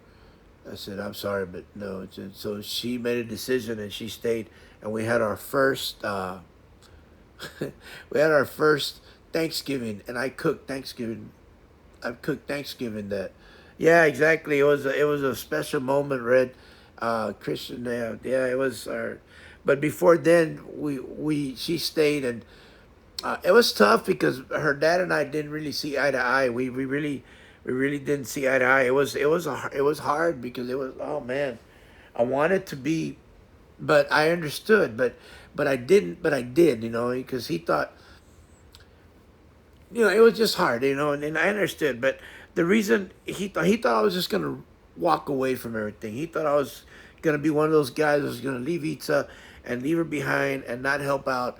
And that's when, like I told you yesterday, I got that Target card, and that's when he started really understanding.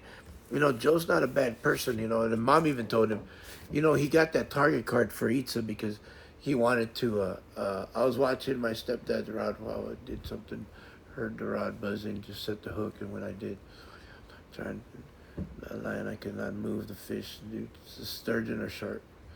It's using heavy line, right kind of rods too.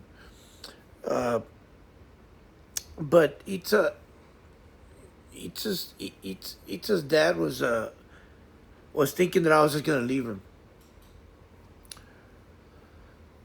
Yeah, and it is hard when they have a bad idea of you and you have to show them. Yeah, but I understood because I mean, I got his little girl pregnant, and it's not the best thing that you don't want to see that, and I understand. I mean, I have a daughter, and I would have been upset. And then look at my age. I mean, come on, 21 years older. That's not a good thing. And but when Kristen stayed with us and when she stayed with me, I cooked I cooked. That was my first and only time that I cooked Thanksgiving dinner. I cooked the Thanksgiving dinner. She helped, but she was like, you know, I said, I'll do the turkey. Don't worry about it. I know how to do this. I did the whole turkey. I did, you know, she did some of the sides, and she took care of Christian. And I remember we watched some show that I forgot what it was. Itza remember. I don't know what it was, but oh my God! Of course, we watched football that day, and you know I had to watch my Cowboys. But after that, we watched we watched it was a great Thanksgiving. Christian was laughing. Then he fell asleep, and then but we watched what was that? What was that show that we Christian wanted to watch over and over, and he never watched it? Over the Hedge. Oh my God, that Over the Hedge with Bruce Willis and all those characters that were just so funny. But I don't think we ever made the whole thing. Start over. Oh my God. But Itza and I had a great time. We were on the floor. We were laughing. We were joking, and we were eating. And I never ate so much. I don't eat white meat of the turkey. I eat a little bit. I don't like the white meat. I'm a leg man. I'm dark meat, but I love the ham. Ooh, I can eat that ham. Oh, it's such a good movie. Yeah, Over the Hedge. Oh my God, I love that movie, but we could never see it. My son wanted to start over, and oh my God. Anyway, he kept laughing at some part, so we'd have to go back, and he fell asleep, and we were just like, okay, no, let me turn it off. And I only had one TV at the time, so I was like, oh my. But then we would laugh and we would joke, and then Christmas came, and that's when he walked, and I was at the house where I lived, the other house I lived at, and I tell you what, Itza and I drove and drove and drove looking for houses, and she found this house online, and we came over here, and the lady said that this house was built in March of 2006, and her husband was a veteran, and he passed away. And I told her I was a veteran, and we started talking. She showed us the whole house. Itza fell in love with it instantly, and she sold the whole house with washer, dryer, refrigerator, stove, everything. So we had to change the refrigerator and the stove and everything already, but we've been here since 2000, February 17th, 2007, and then Christian turned a year old, and we had his first birthday party at her mom's house, and after that, all the birthday parties were either Peter Piper or uh, the bowling lane at Bass Pro. And then after that, when he got a little older, he said, "I don't want no more birthday parties." Okay, sounds good to me. And that was like we knew he was getting older, and he decided that, you know what, I don't want to do this anymore, Mom. I don't want any birthday party. Okay, but that's fine. You don't want any parties. I mean, I understand. I mean, I got you. So he said no more birthday parties, and I was like, wow, he's getting older. He don't want to do birthday parties. He didn't even want to go to other birthday parties. He was a lot like me when I was younger. I mean, he was just, you know, he talks to his friends, but it's like they flock to him. They come to him. He don't he don't want to disturb anybody. Sometimes I'm like, "Are you okay?" He goes, "Yeah, I'm fine." You know, you get to worry, but not really. And then you get to listening to him, and I'm like, "Oh man, this guy's smart." And he gets it from his mom because I don't know.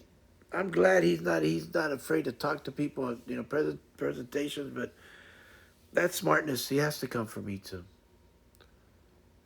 I never had a true birthday party. Oh, I'm sorry, Spencer. I'll throw you a party, homie. We'll throw a fish party.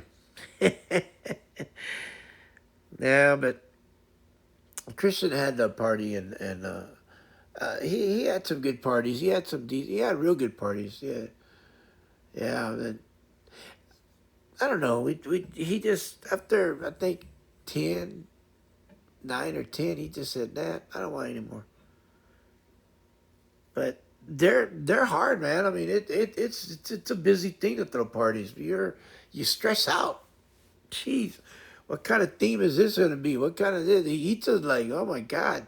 I said, babe, relax.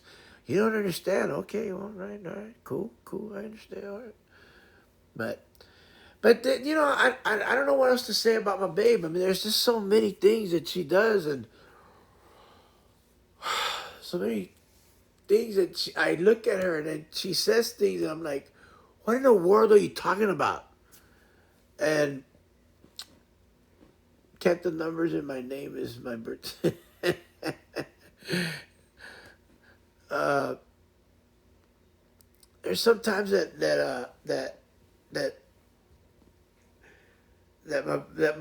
that my pizza just says things, and I'm like, oh my God, babe, what are you talking about? And then she does things, and then it's like, oh my God, and then she loves to sing, and I joke with her about her singing. I know that, but truth be known, I love when she sings. I mean, she knows it, and I love her for it.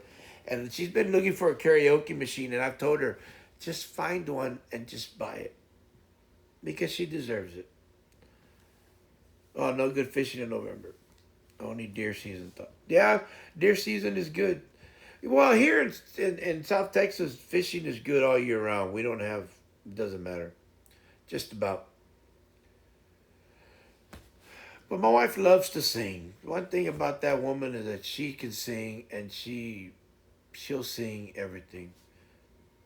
I just wish that she could find herself a good karaoke, and then we could sing. And there's times that we will sing at night, and our son walks into the door, and he just looks at us like, "I'm hungry, mom," and he just looks at me and mom, and he just looks at us. He goes, he just smiles, and I said, "Do we embarrass you?" He goes, "Nah." He goes, y'all just, yeah." He just laughs. He goes, "Y'all are funny," and he really enjoys that we stream. Uh, he thinks it's cool, I guess in his words. Uh, but my babe, she's a special she's a special some girl. She's just a special somebody.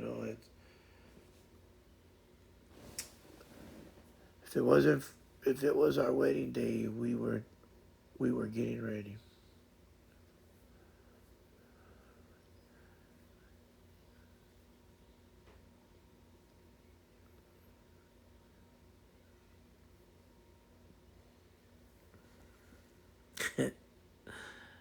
Oh man,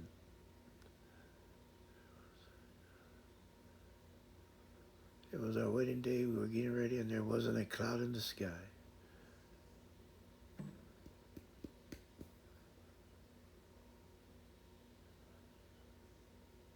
No clouds allowed in the sky. Oh my God. You see what I'm saying? Y'all two women, Bruno. Oh my God.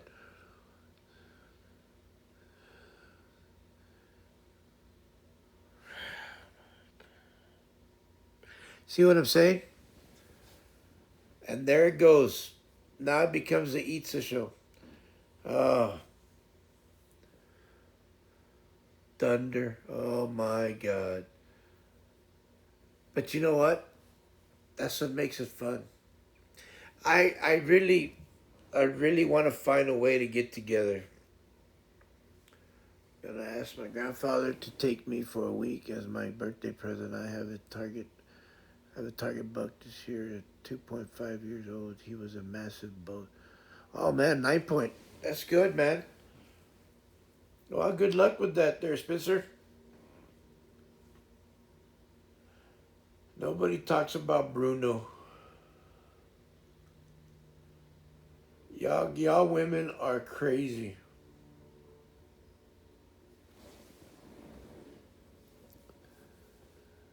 I tell you, y'all are a trip. Y'all women sometimes. But you know what? There's not. Uh, and don't get me wrong. We have our days. I mean, Lisa doesn't feel good. She's under the weather. I sometimes don't feel good, and you know how it is. I mean, but seriously, sometimes we just don't feel ourselves, and we feel bad. But Red, seriously, there's got to be a way that we got to get together. I don't know how, but I guess one day.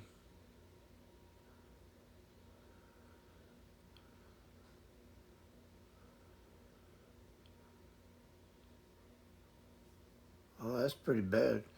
That's pretty. That's pretty cool, man. I was gonna say something else, but I better not cuss on it.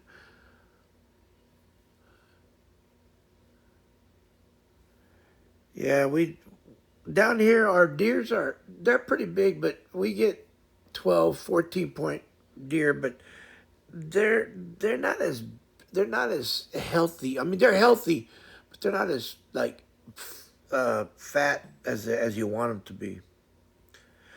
It just depends where you're going. Now, if you go up north, a little bit of Texas, yeah. But we do have new guy here, though. Be right back. My child is pretending to be a runaway hot dog, and I have to go catch him. A runaway hot dog. That's what Red said. A runaway hot dog. Oh my God, that's funny. Oh. Well, and by the way, I'll be right back too. I got to take a little quick pause for the calls, and I shall be back. Okay, I'm going to leave y'all right there. I will be back. Okay.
But tell me I have to pick up the stuff.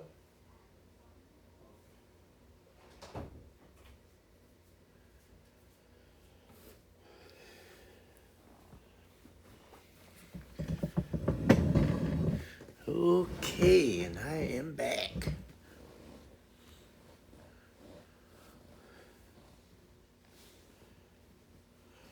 All right, Spencer followed Itza.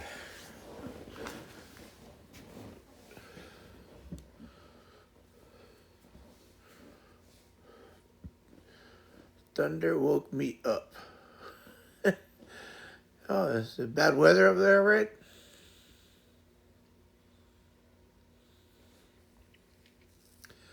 Okay, so I'm back. So,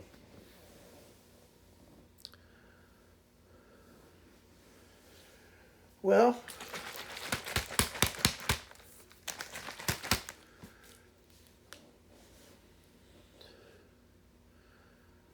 Is Dragon here?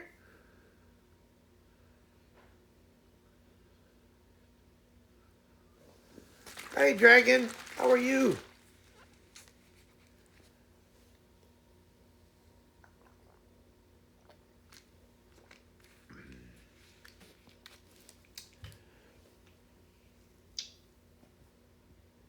Well,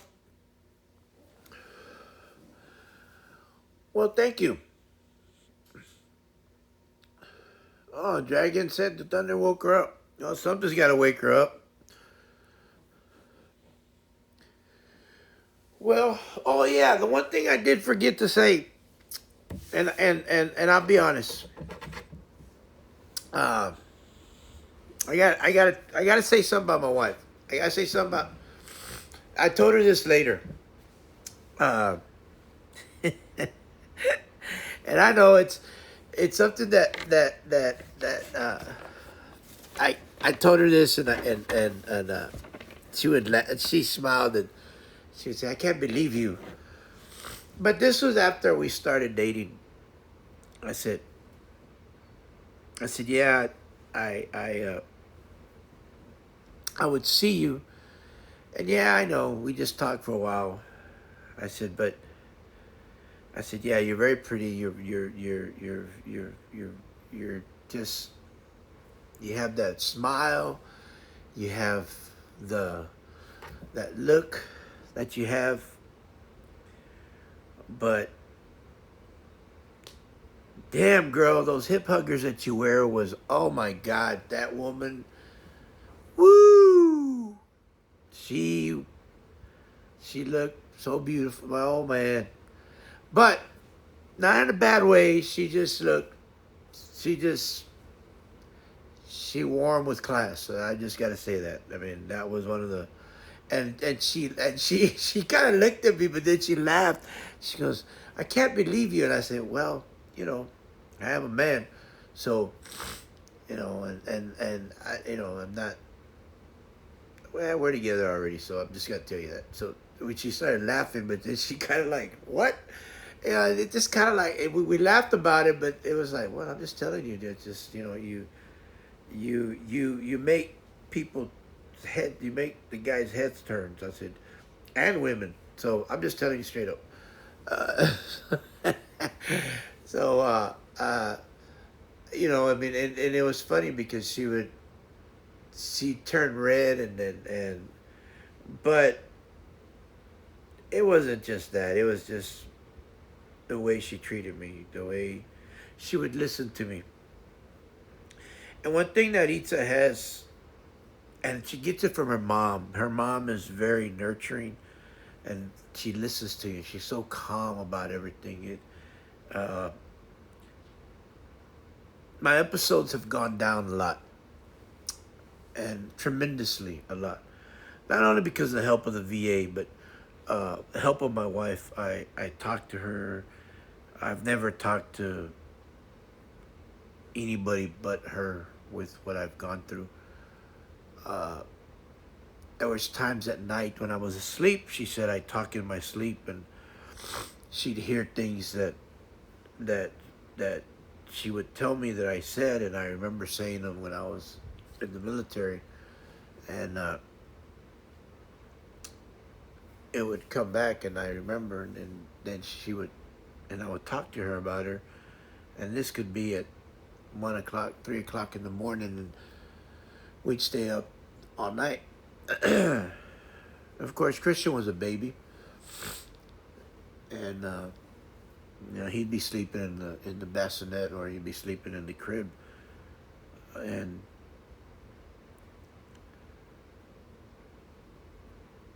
it was just things that she would do, and she would listen, and during our breaks in between school, it was cool because we get everything set up. She helped me with everything, getting our schedule together, getting everything together. Then uh, she walked and graduated. I graduated, but I didn't walk. I didn't want to. I didn't go across the stage. I didn't do any of that stuff. I didn't care for it. But that's me. I just didn't want to do it. I still had that. I was just glad I got out of school uh, with what I got out of. I did pretty well. I actually had a 4.0. Itza was pretty surprised with me because, but she helped me a lot. She did so much for me. There was times when she was up with me, helping me with my.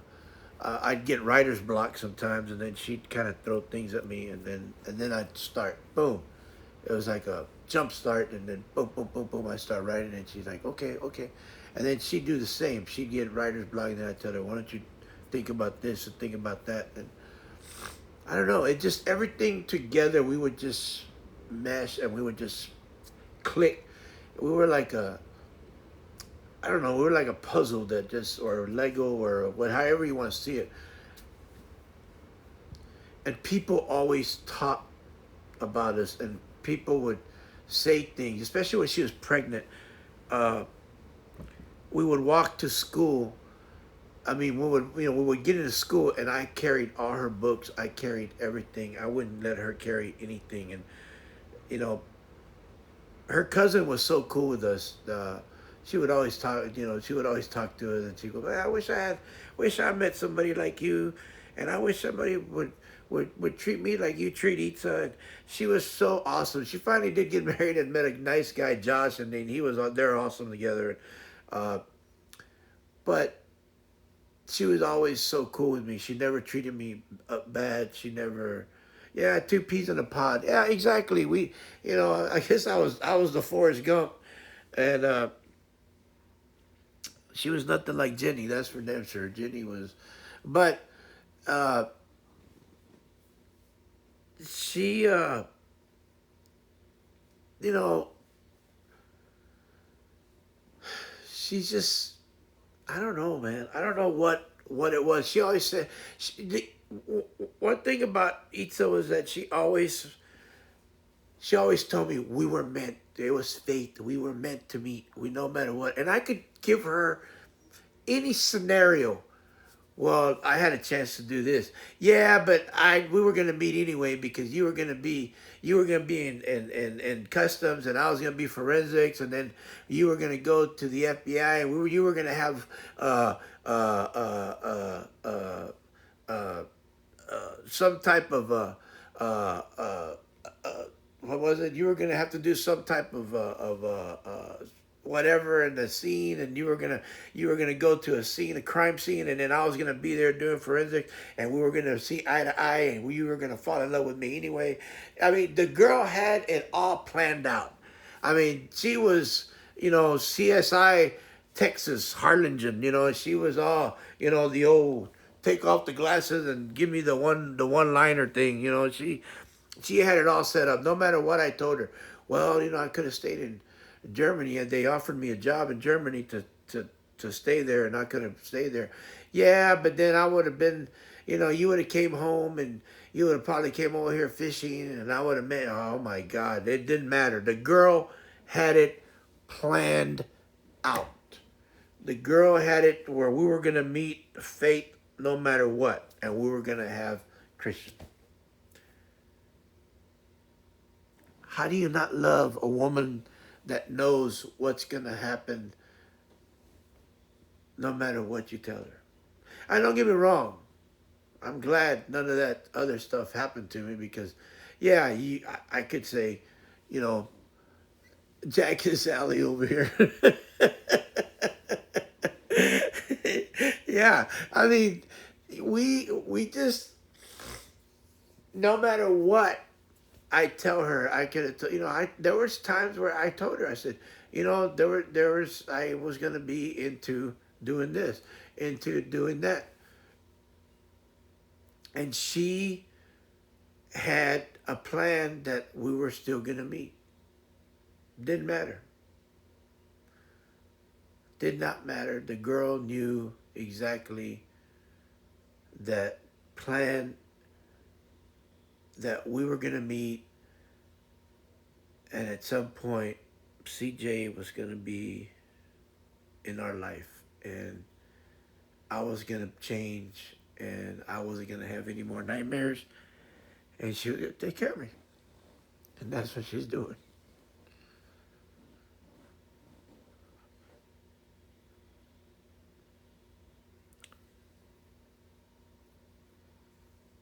I hope that y'all eat a pizza like my slice of pizza, because, like I said earlier, that's my slice of heaven.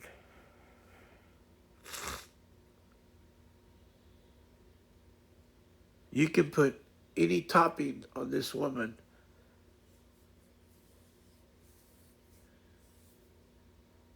and she'll come out tasting like heaven, because that's who she is.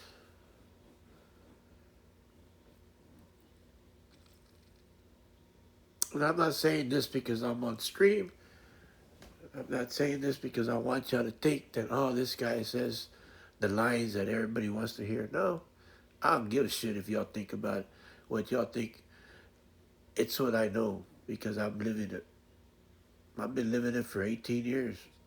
This August will be 18 years that I've been living with this woman. Oh, we've had our struggles and we've had our fights and we've had our arguments because everybody has them. Because you know why? It's not easy having what you want. You gotta fight for what you want. And you gotta what you think is easy, it's not. Like I tell my son, everything that people want, you gotta fight for it. You gotta work for it. Marriage is not just, oh, okay, let's get married and then boom, it's no, it's happiness. No, you gotta work for that. Like I was saying yesterday, it's 100% both ways. It's you can look at it 50-50, however you want to look at it, but we both have to work for it.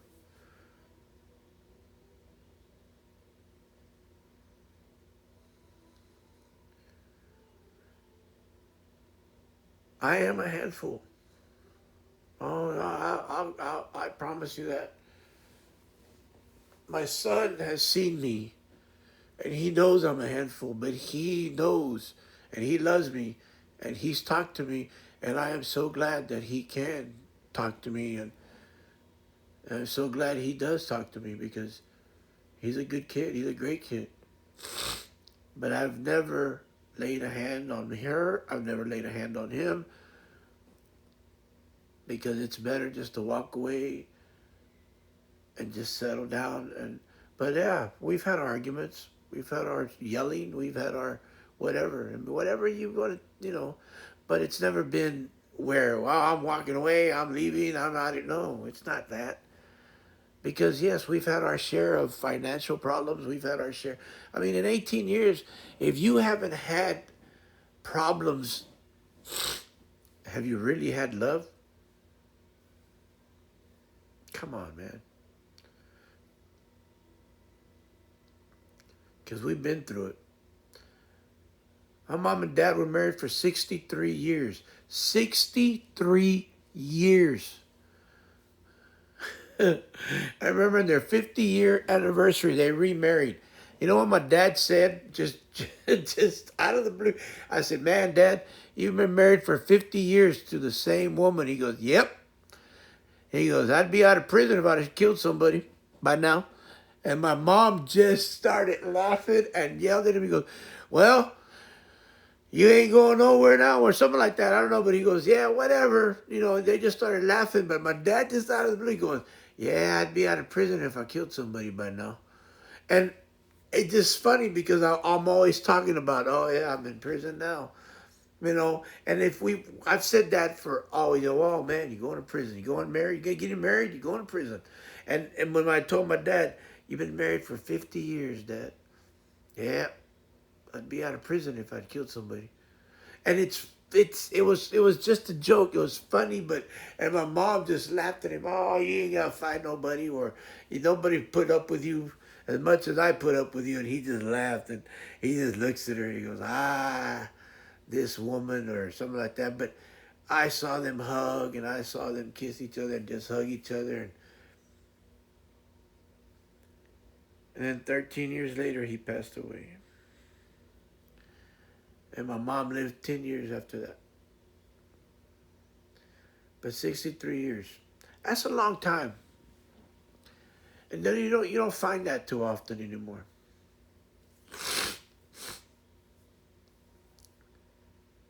And I think about it. I think about, I'm older than Itza and she's gonna be younger. And I joke with her. I said, if something happens to me, I want you to find somebody else, and I don't want you to be alone. And she tells me straight out, nope,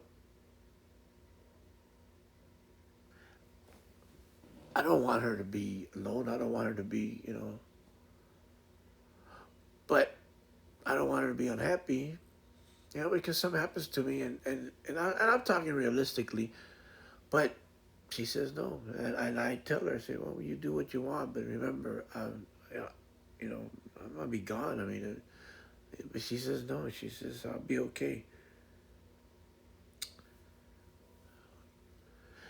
I'm one. I had a person ask me, "Are you afraid of dying?" I said, "No, I'm not. That's just part of life. What I'm afraid of is leaving the people that I love behind. I'm not afraid of dying. Dying doesn't scare me. What scares me and is leaving the people that I love behind. That's because I'll never be able to see them again. That's what scares me. But dying, it's just something that we do. Something's gonna happen. It's inedible. It's just if people understand that, then they would live life a lot easier. Because it's gonna happen.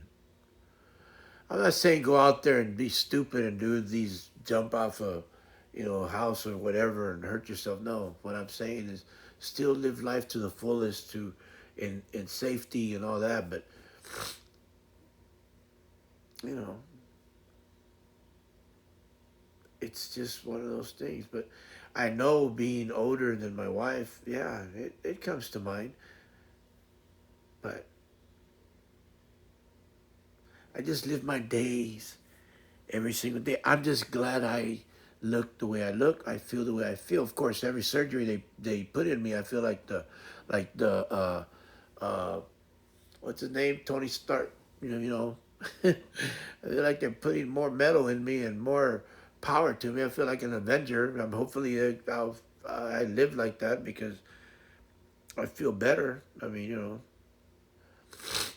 but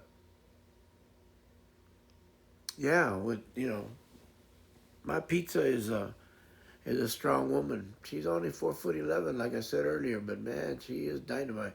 It's like Red said, TNT dynamite. You know, best followers, primes, and viewers on. Oh, okay, what was that?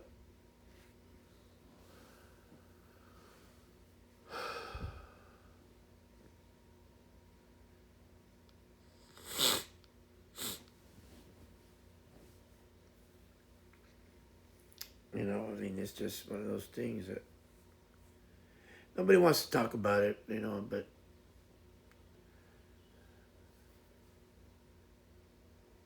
But that like I said, that's part of meeting people, and then it just goes to that part. Maybe you won't have to talk about that far, but I tell you day by day. I love my wife. I think she's one of those women that I won the lottery with her. Didn't even know that day that I met her. I sometimes feel that we could make a comedy, just her, because she's like a Lucille Ball. You know, it's like, what did you do today? It's like, what in the world do I have to fix today? Because Lord have mercy, girl. Well, I thought, well, yeah, you thought what? But it's amazing how she's come. This is what grabs me about her sometimes. She says, "You cook and you just grab stuff and you just push it together and you bump bump bump and you're cooking." And I said, "Yes, babe, but you act like I was a great cook as soon as I said I didn't know how to cook. I just watch my mom. I watch my dad. I watch cooking shows. I read recipes. I look at it and they tell me to add this, this, this, and boom, I do it. And sometimes, oh man, I put too much salt. Oh, I put too much. You don't know. Just do it. What's the worst thing that can happen? Well, what if I mess it up? So you messed it up. Big deal. So I think that sometimes, yeah, that is a compliment, babe, because I think we can be. I just don't play the bongos or whatever he played, but uh, I tell her if you want to cook something, take the recipe and just read it, and then do it. The worst thing that can happen is that it doesn't come out the way you want it, but you don't know. So as her mom told her, yes, mija, just do it like this and do it like that. And it's funny because my father-in-law, mother-in-law come over here and I'll cook, right? And I'll do some things. And now it's so great because my wife does the sides and I do the main course and I'll do this and I'll do that. And they're like, oh my God, y'all together, y'all cook this and that. And it's like, man, your daughter is, sometimes I can't cook my back or my knee is so bloated, it's so messed up, or I'm so tired. Itza cooks up a storm and she cooks great food. She makes a turkey and oh, that turkey is awesome. I mean, she just makes a great. I love to make the ham. I make the ham for Thanksgiving. She makes the turkey, and then we take it to mom's house.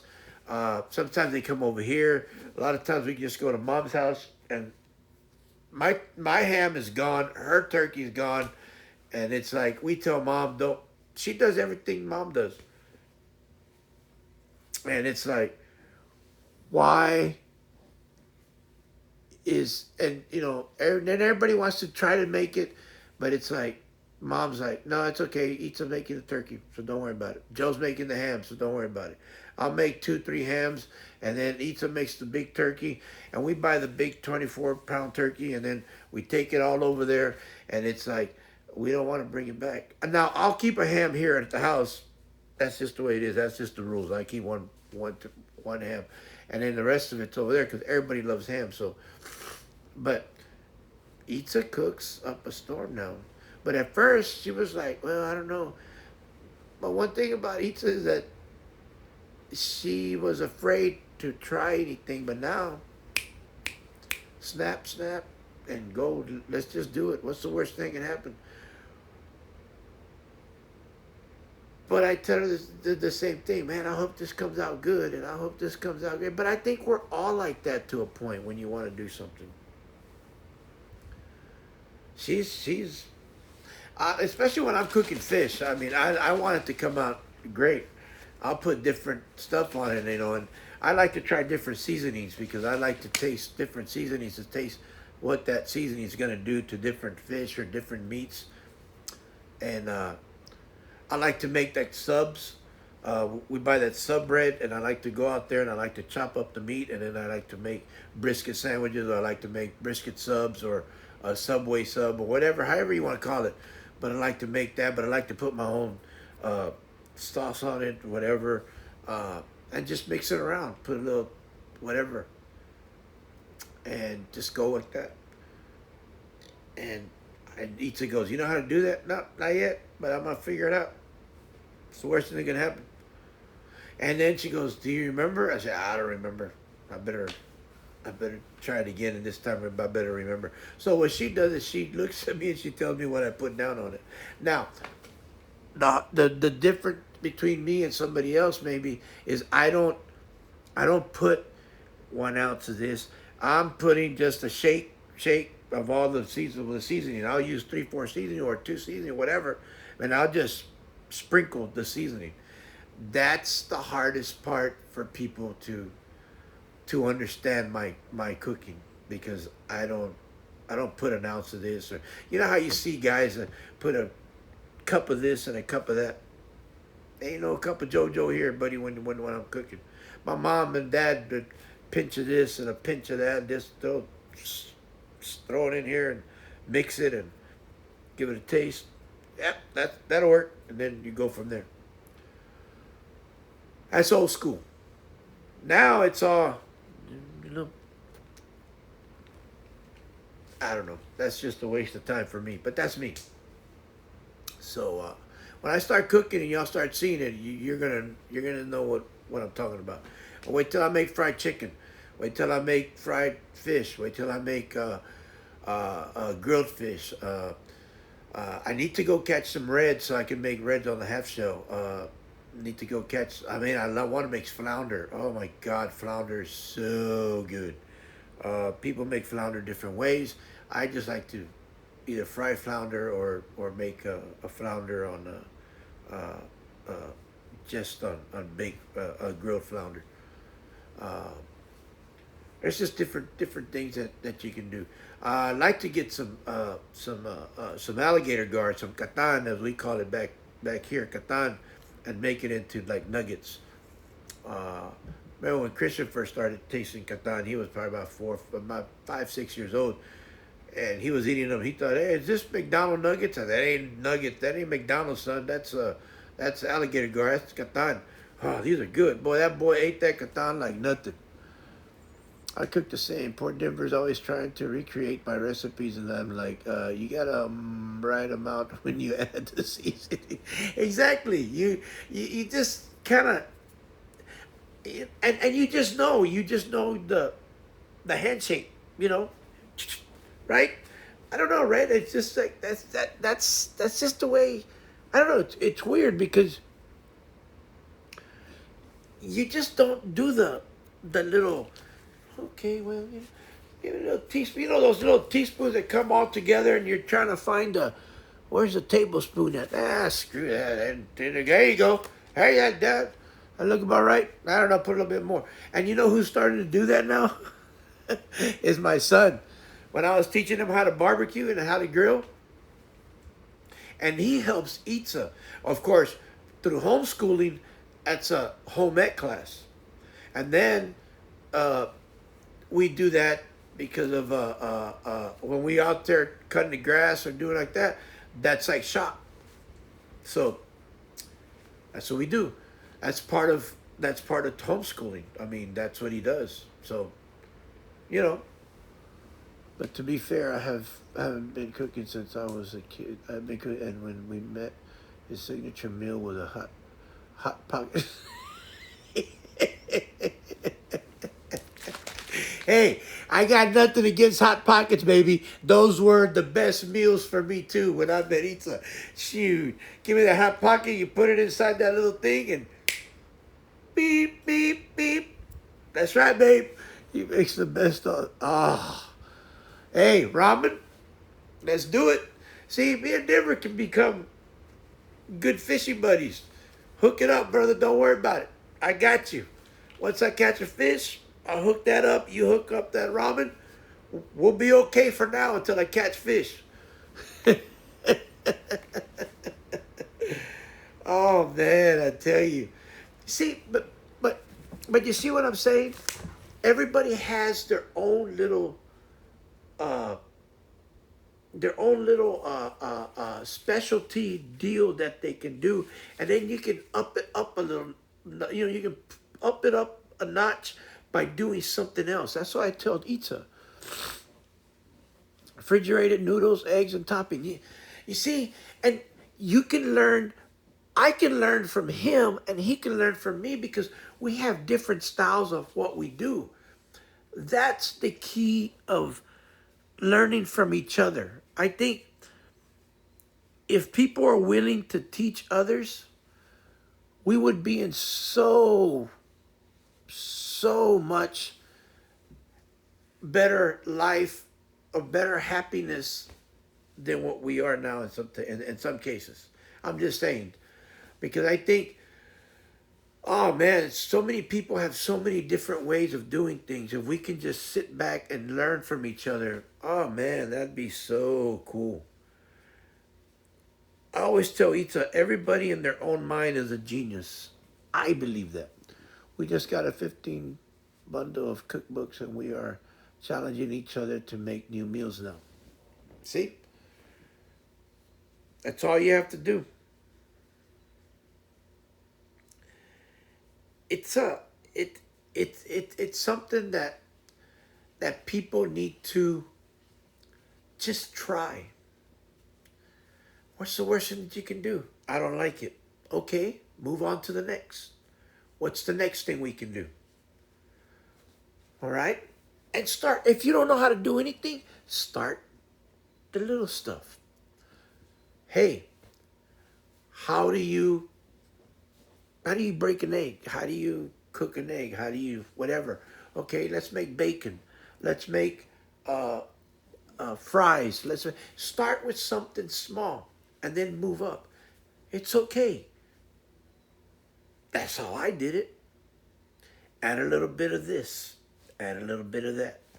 Let's make an omelet. Let's make a scrambled egg. Put a 2, 3 eggs together. Scramble it up.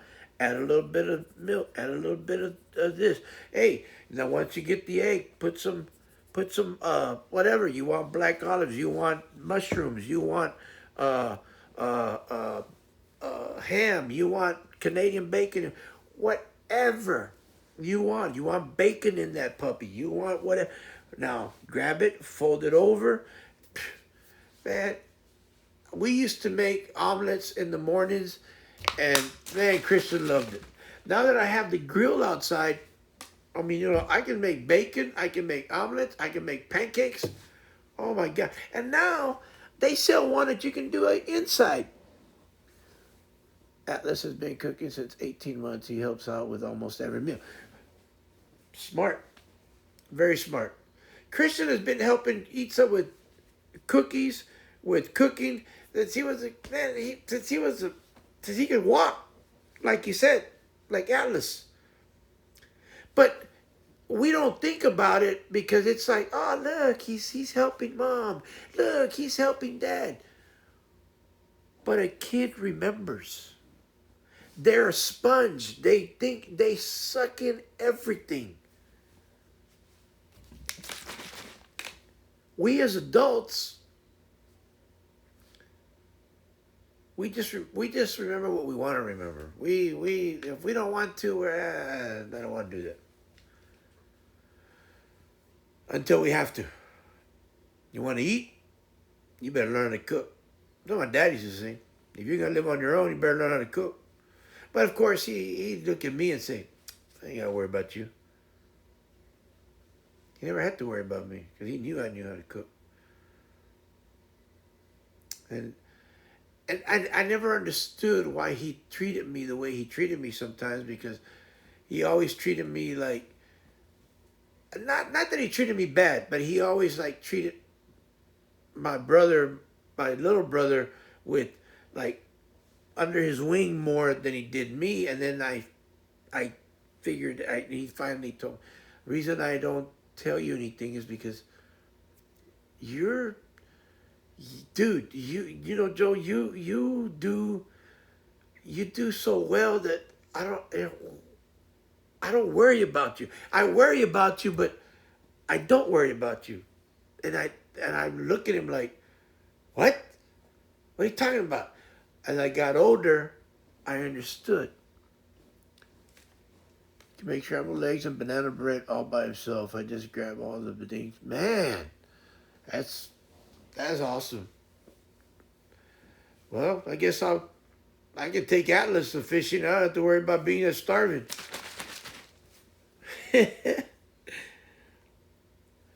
But I understood what my dad was saying, because now as I got older, I knew he knew I could take care of myself.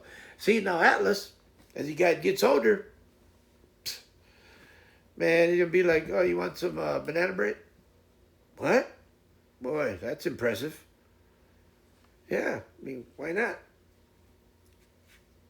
I even told Christian, I said, hey, I don't care what they say, but women love men that can cook and take care of them. Not in a bad way. It's just that, hey, man, you got to know how to cook, and you can, everybody, it's good to help around the house. It's good to be helpful. He helped me make the butter chicken, and we had to dinner at the pressure cooker for the rice. Too tall for him, so I have to take over some part. Yeah, give him about another 2 3 months. He'll be he'll be reaching that pressure cooker.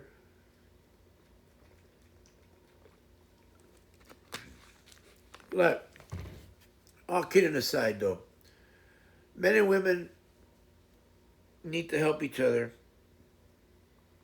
or just help each other. Partners need to help each other. Men, women, they need to help each other around the house because some of us do get sick. Some of us don't feel good. Uh, yeah, he's growing like a bamboo. Man, that boy's gonna get tall.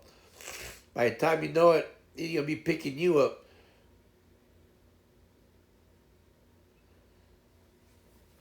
We all need to help each other. I just changed out of his closet size from 5T clothes, and now wow, and he's only 3. Wow. Oh my God. That boy is growing like a, oh my God. Wow, that's a big boy. Tall boy. Man, Atlas. Oh my God. And then he just surprises me. Well, not really. I mean, yes, he does, but no, he doesn't because you're a tall person. Denver, your family's a tall person. Wow, I can't wait to see him. I can't wait to see you, Denver, all of us together. Wow, that's gonna be so cool. Yeah, this has been. I hope y'all have enjoyed the uh, how I met my pizza.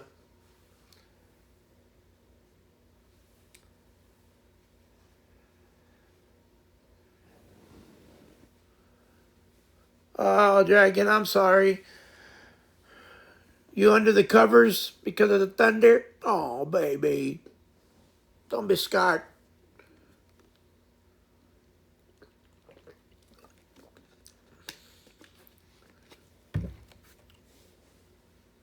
Well, you better stay safe.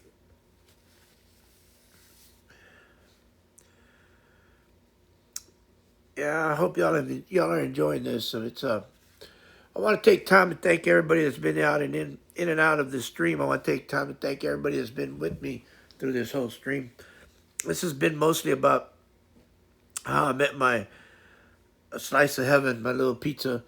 I say little pizza because she's a dynamite 4'11", but she throws a mean punch and a mean bottle water.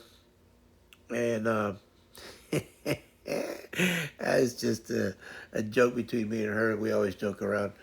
Uh, she has a good aim. Remember to make louder noises so that the thunder knows who's boss. That's a good one, Red. I always started to toss me the keys, and she don't know how to toss keys. Anyway, love you, babe. Uh, it's been about my babe, but it's been about fishing. We've talked about so many things with Spencer and with Red, Dragon, anybody else that has been on this thing. I hope y'all enjoyed it so far. We talked about cooking. We've talked about growing up. Talked about Red's boy. We talked about my boy, uh, my babe Itza. It's mostly about her. She's been a sweetheart to me. She has been there for me. She's always been there for me. Yes, you've seen me teared up a little bit. No, I'm not embarrassed. No, I've told you a lot of things about me. Yes, I don't care that I have been straight up with you about everything, almost everything about me, because it's just who I am. Uh, I've just, it's just it's one of those things that I've uh, that I've learned to deal with, and my wife has helped me a lot, and she's been there for me, and uh,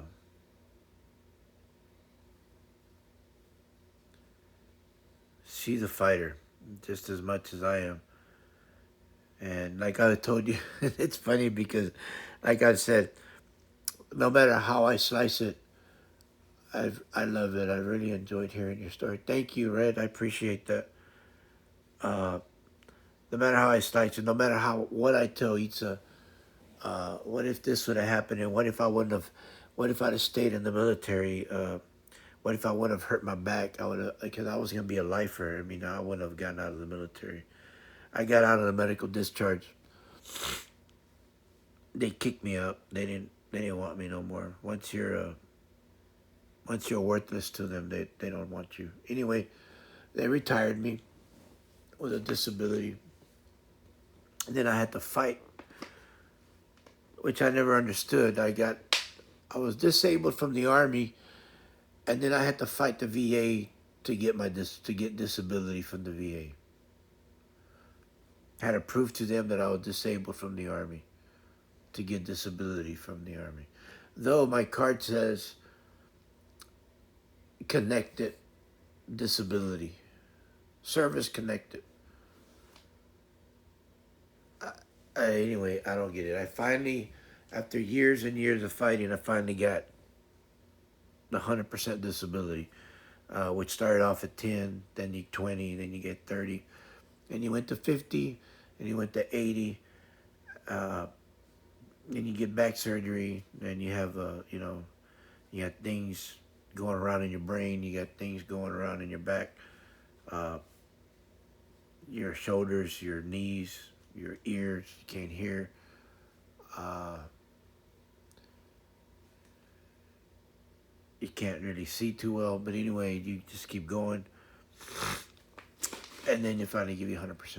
But there's other things around, that happen to you, but they can't really. You look healthy, but seizures. Take seizure medication. Uh, it's just one of those things that you go through a lot. And so people don't understand what a veteran goes through a lot of times. Yes, and there's some that are worse off than I am, and I'd rather see them being taken care of quicker than me. But it took a long time for me to be taken care of. It took me years, about 11 years before I got anything, before I got what I got. It's a long time. And they don't go back that far. They only go back a few years, back pay. But you've been fighting for that many years. But heaven forbid they go back 11 years. All that money that they should have paid you 11 years back, they don't pay you that. They just pay you a few years back. And it's not that much money. Anyway, it's another story, but uh,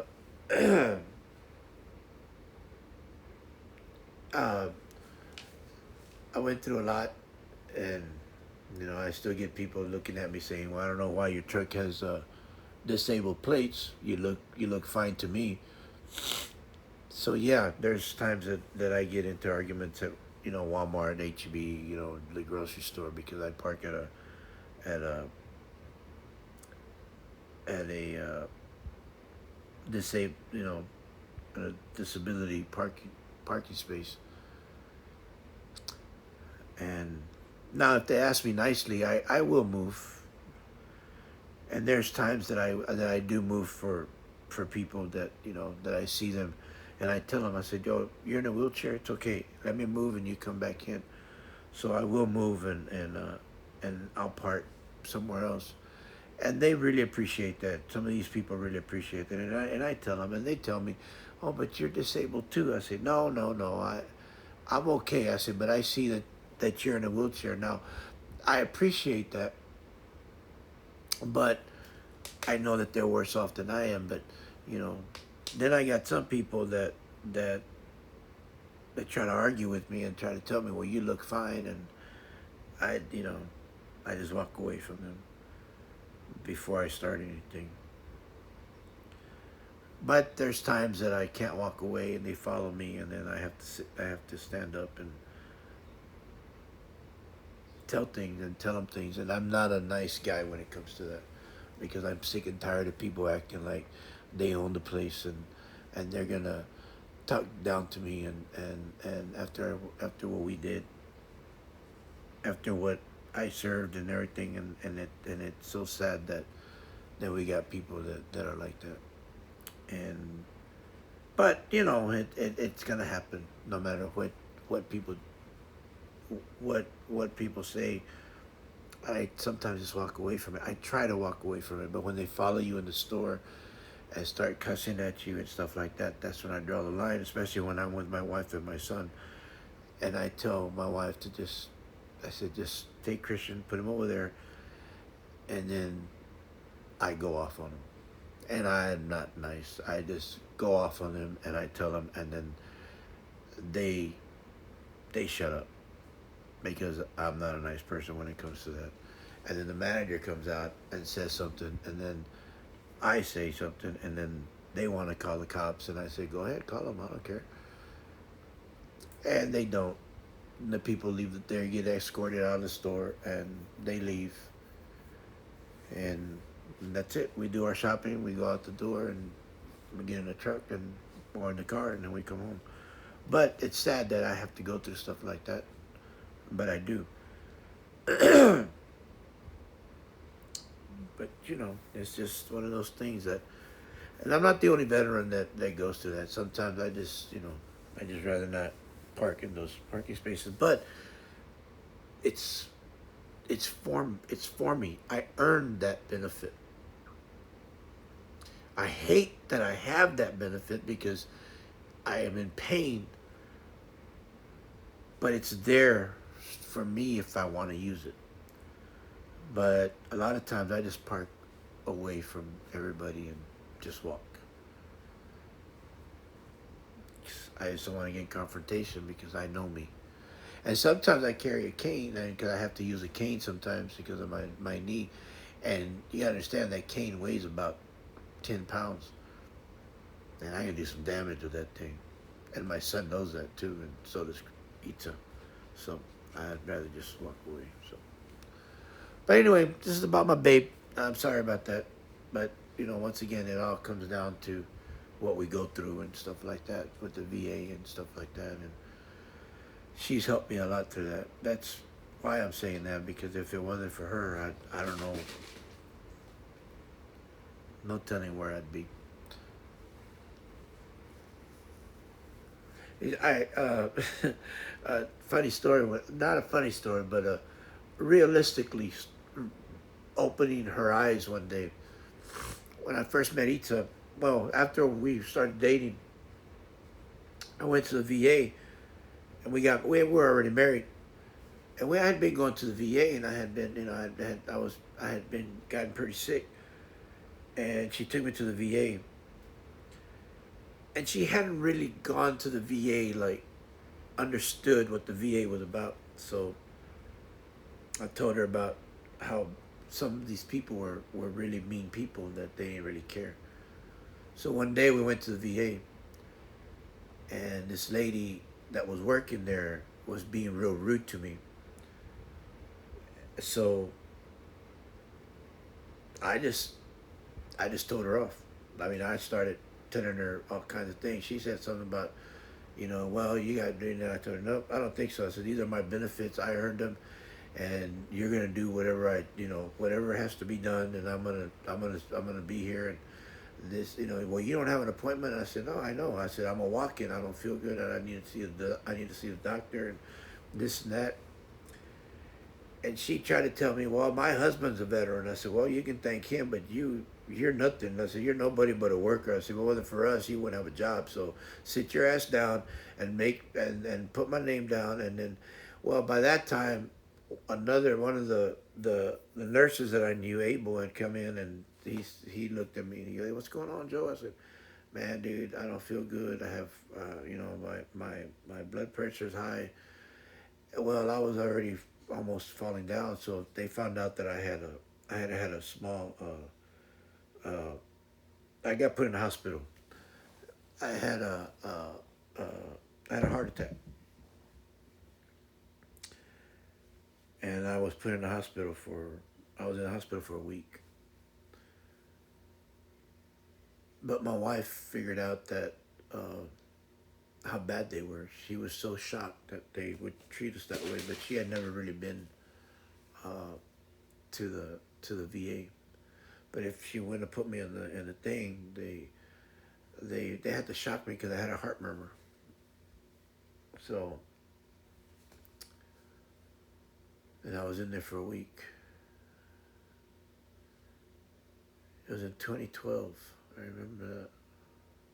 Anyway, but things like that my babe has gone through, that she's really been by my side, and I remember that was the time when my son was able to go in. He was so tall that and they thought he was old enough to go in and visit, and he just walked right in. He sat down. I said, "Well, they let you in?" He goes, "Yeah, they thought I was old enough to come in, so I didn't say nothing." "Oh, okay." So he would just come in and he'd sleep there all day till, he wouldn't leave. "You don't want to go?" "No." I'm like, "No." He wouldn't go nowhere, so he'd stay there all day. I was in there. Oh, I hate hospitals. God.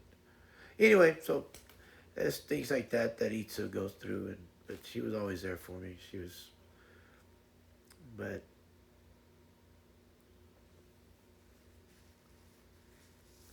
it's just a terrible feeling that we veterans get.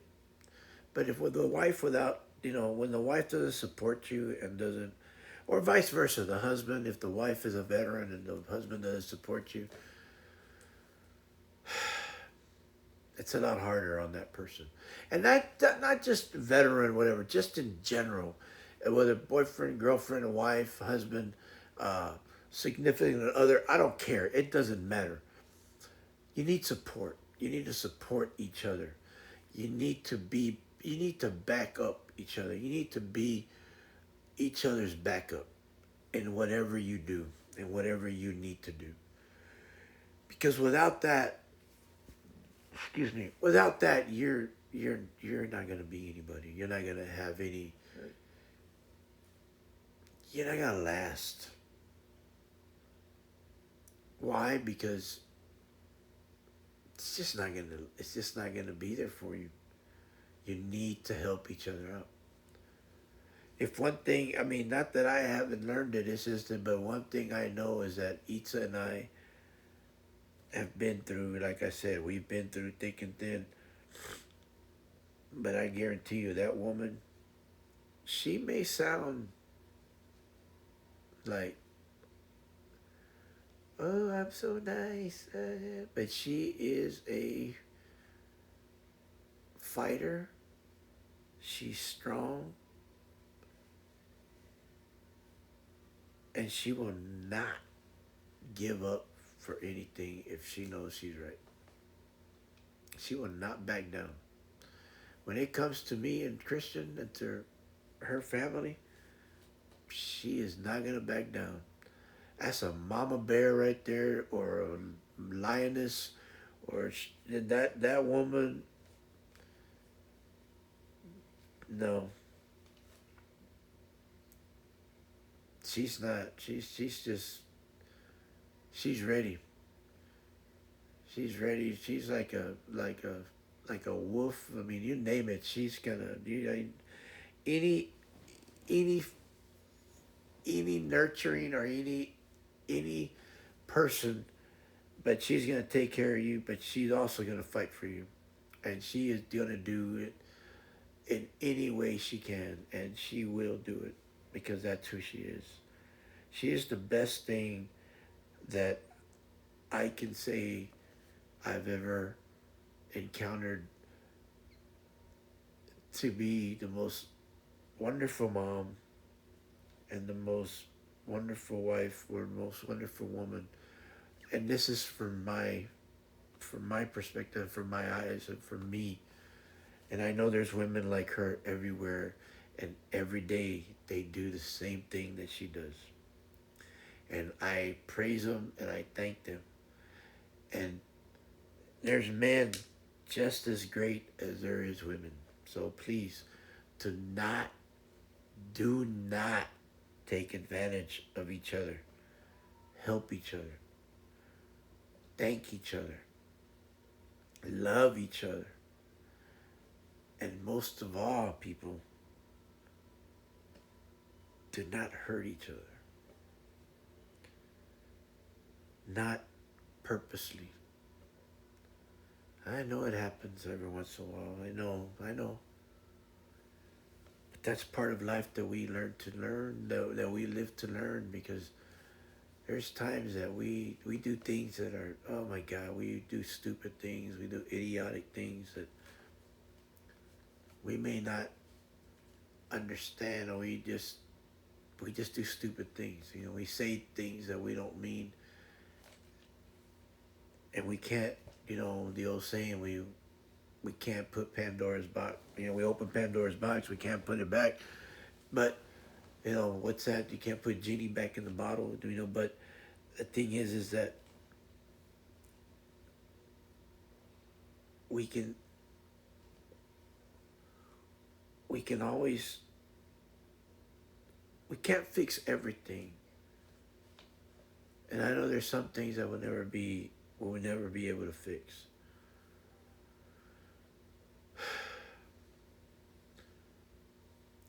But we have to be able to move on.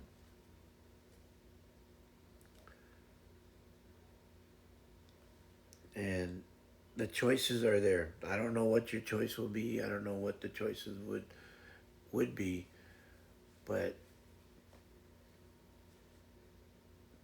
you have to be able to make that choice and make the right choice for you, for your man, for your woman. I don't know. It's always y'all's call, but you have to sit down and communicate. So what they may need to do is a lot is communicate. Yeah, we have a lot of fun together, and I think that's what helps us a lot. And we're together a lot, and a lot of people say, "Man, don't you get sick of each other?" I said, "No, we're not like we're not like or other couples that have to leave to Vegas for 2 weeks. We have to get away from the husband." I told one person one time, if you got to get away from your husband, there's something wrong with in paradise with you, especially going to Vegas. I'm just saying, if you get mad at that, well then that's your. I'm just telling you,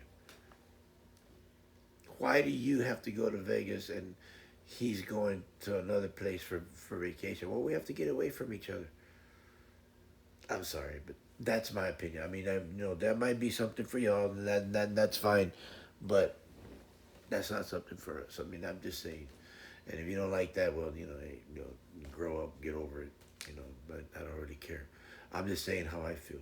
I am not. There is no way in hell I'm going to Vegas for 2 weeks, and then Itza's gonna go somewhere else for 2 weeks just because. Oh, I want to get away from you. Really? And of all places, Vegas. Yeah, I want to get away from my wife, so I'm going to Vegas. I just want to have some peace and quiet. No, I don't think so. But I'm just saying, that's just the way I look at it. Uh, I don't know. Think what you want, but I don't see that. I don't see it. But that's my thinking. That's my opinion.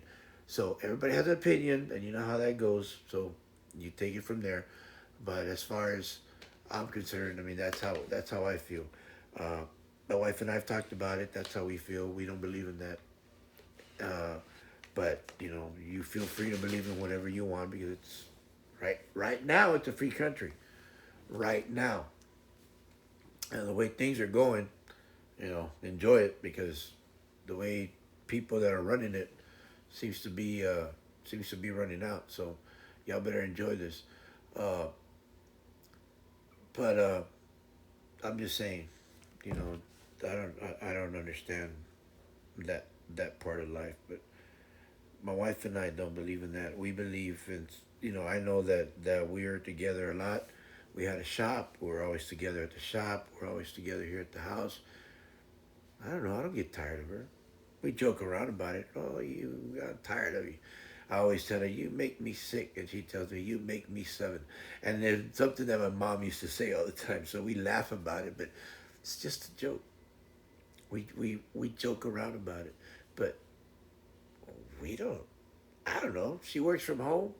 I'm home. I see her every day. I enjoy it. I love it. I don't know. I'm married to her. I mean, what do you want to do? I mean, I don't understand. But that's my life, not yours. And when people tell me, "Don't you get tired?" I said, "No, I don't. I don't get tired of it. Maybe you do, but that's something over there that's happening, not over here. So you know, that's my slice of pizza right there. That's why I wanna. I don't get tired of pizza. Do you get tired of pizza? You know. So, but anyway, uh, that's the story of my slice of heaven, my slice of pizza. I know we talked about a lot of other things, and I really enjoyed talking about it. I had a fun time, I had a great time. Uh, if you enjoyed it, you can always follow me. Uh, I'll do Cup of JoJo chat on Mondays, Tuesdays, Thursdays, and Fridays. I will be back on Thursday, 9 a.m. Central. Uh, I don't know the other stuff. You can figure that out. I don't know what the other Pacifics and all that other stuff. My wife knows that. I don't really keep up with that. But thank you for sticking around. Thank you for coming by. Of course, Red, Spencer, Dragon, everybody that has shown up and come by. I appreciate it. I've had a very very good time. Uh, just talking about my sweetheart. She has been wonderful. Dragon, thank you. Red, I'm glad that you were here. I'm glad y'all were here. I appreciate it. It has been a wonderful story. I'll see what I can talk about on on Thursday. Maybe we'll just talk whatever. If y'all have an idea, let me know. I'll see what I'm gonna do today. I don't know if I'm gonna stream Cassandra or stream Call of the Wild. I don't know. Maybe see what Itza's gonna stream. I don't know what she's gonna stream. We'll we'll talk about it. I know we have to pick up curbside here in a little bit, so uh, she ordered some stuff from the grocery store. So as always, making me work. I tell you, I work all day, girls. I work all day. Got me slave driving. I'm telling you, man, the girl got me crazy. She got me going crazy over here. I'm telling you, she got me working hard. But hey, I have a good time with her. She's wonderful. That's the story, and that's all I got to say about that. Uh, but I love her, and I love y'all. Thank you for showing up. Thank you for being here. I know y'all don't work too hard. And Red, I still want to talk to you about what we were talking about. I just want your input. Nothing crazy. I just want to tell you what I was thinking of, and I just want you to give me your uh, your input or what you think about it. I'm working extra today so that we can go to the trampoline park tomorrow. That's cool. Whenever you have a chance, whenever you have a little opening, let me know. I just want you to to to let me know what you think of the idea. There's nothing that I want, nothing that I just want you to think about. Want you to let me know what you think about it. Let me know when you get back, and I will give you a call. I would love to hear it. Okay. I am working extra today so that we can go to the park. Let me know when you get back. Okay, you'll let us know when you get back? Okay, well, give Itza a call when you get ready. So that way we can talk about it. Okay? I just want what you think about it. And then we'll go from there. But anyway, I appreciate it. May y'all have a beautiful day and take care of yourselves. Love y'all. Thank you for showing up. Thank you for spending time with Papa Jojo, with the cup of Jojo. And as always, may y'all have a blessed day. May y'all take care of yourselves. And until Thursday, I love y'all. Take care of yourselves. And hey, remember, make it happen. And the only way that's going to happen is by you being you. And be true to yourself. We love you. And as always, I'm out of here. Bye-bye now. See ya. Uh-oh.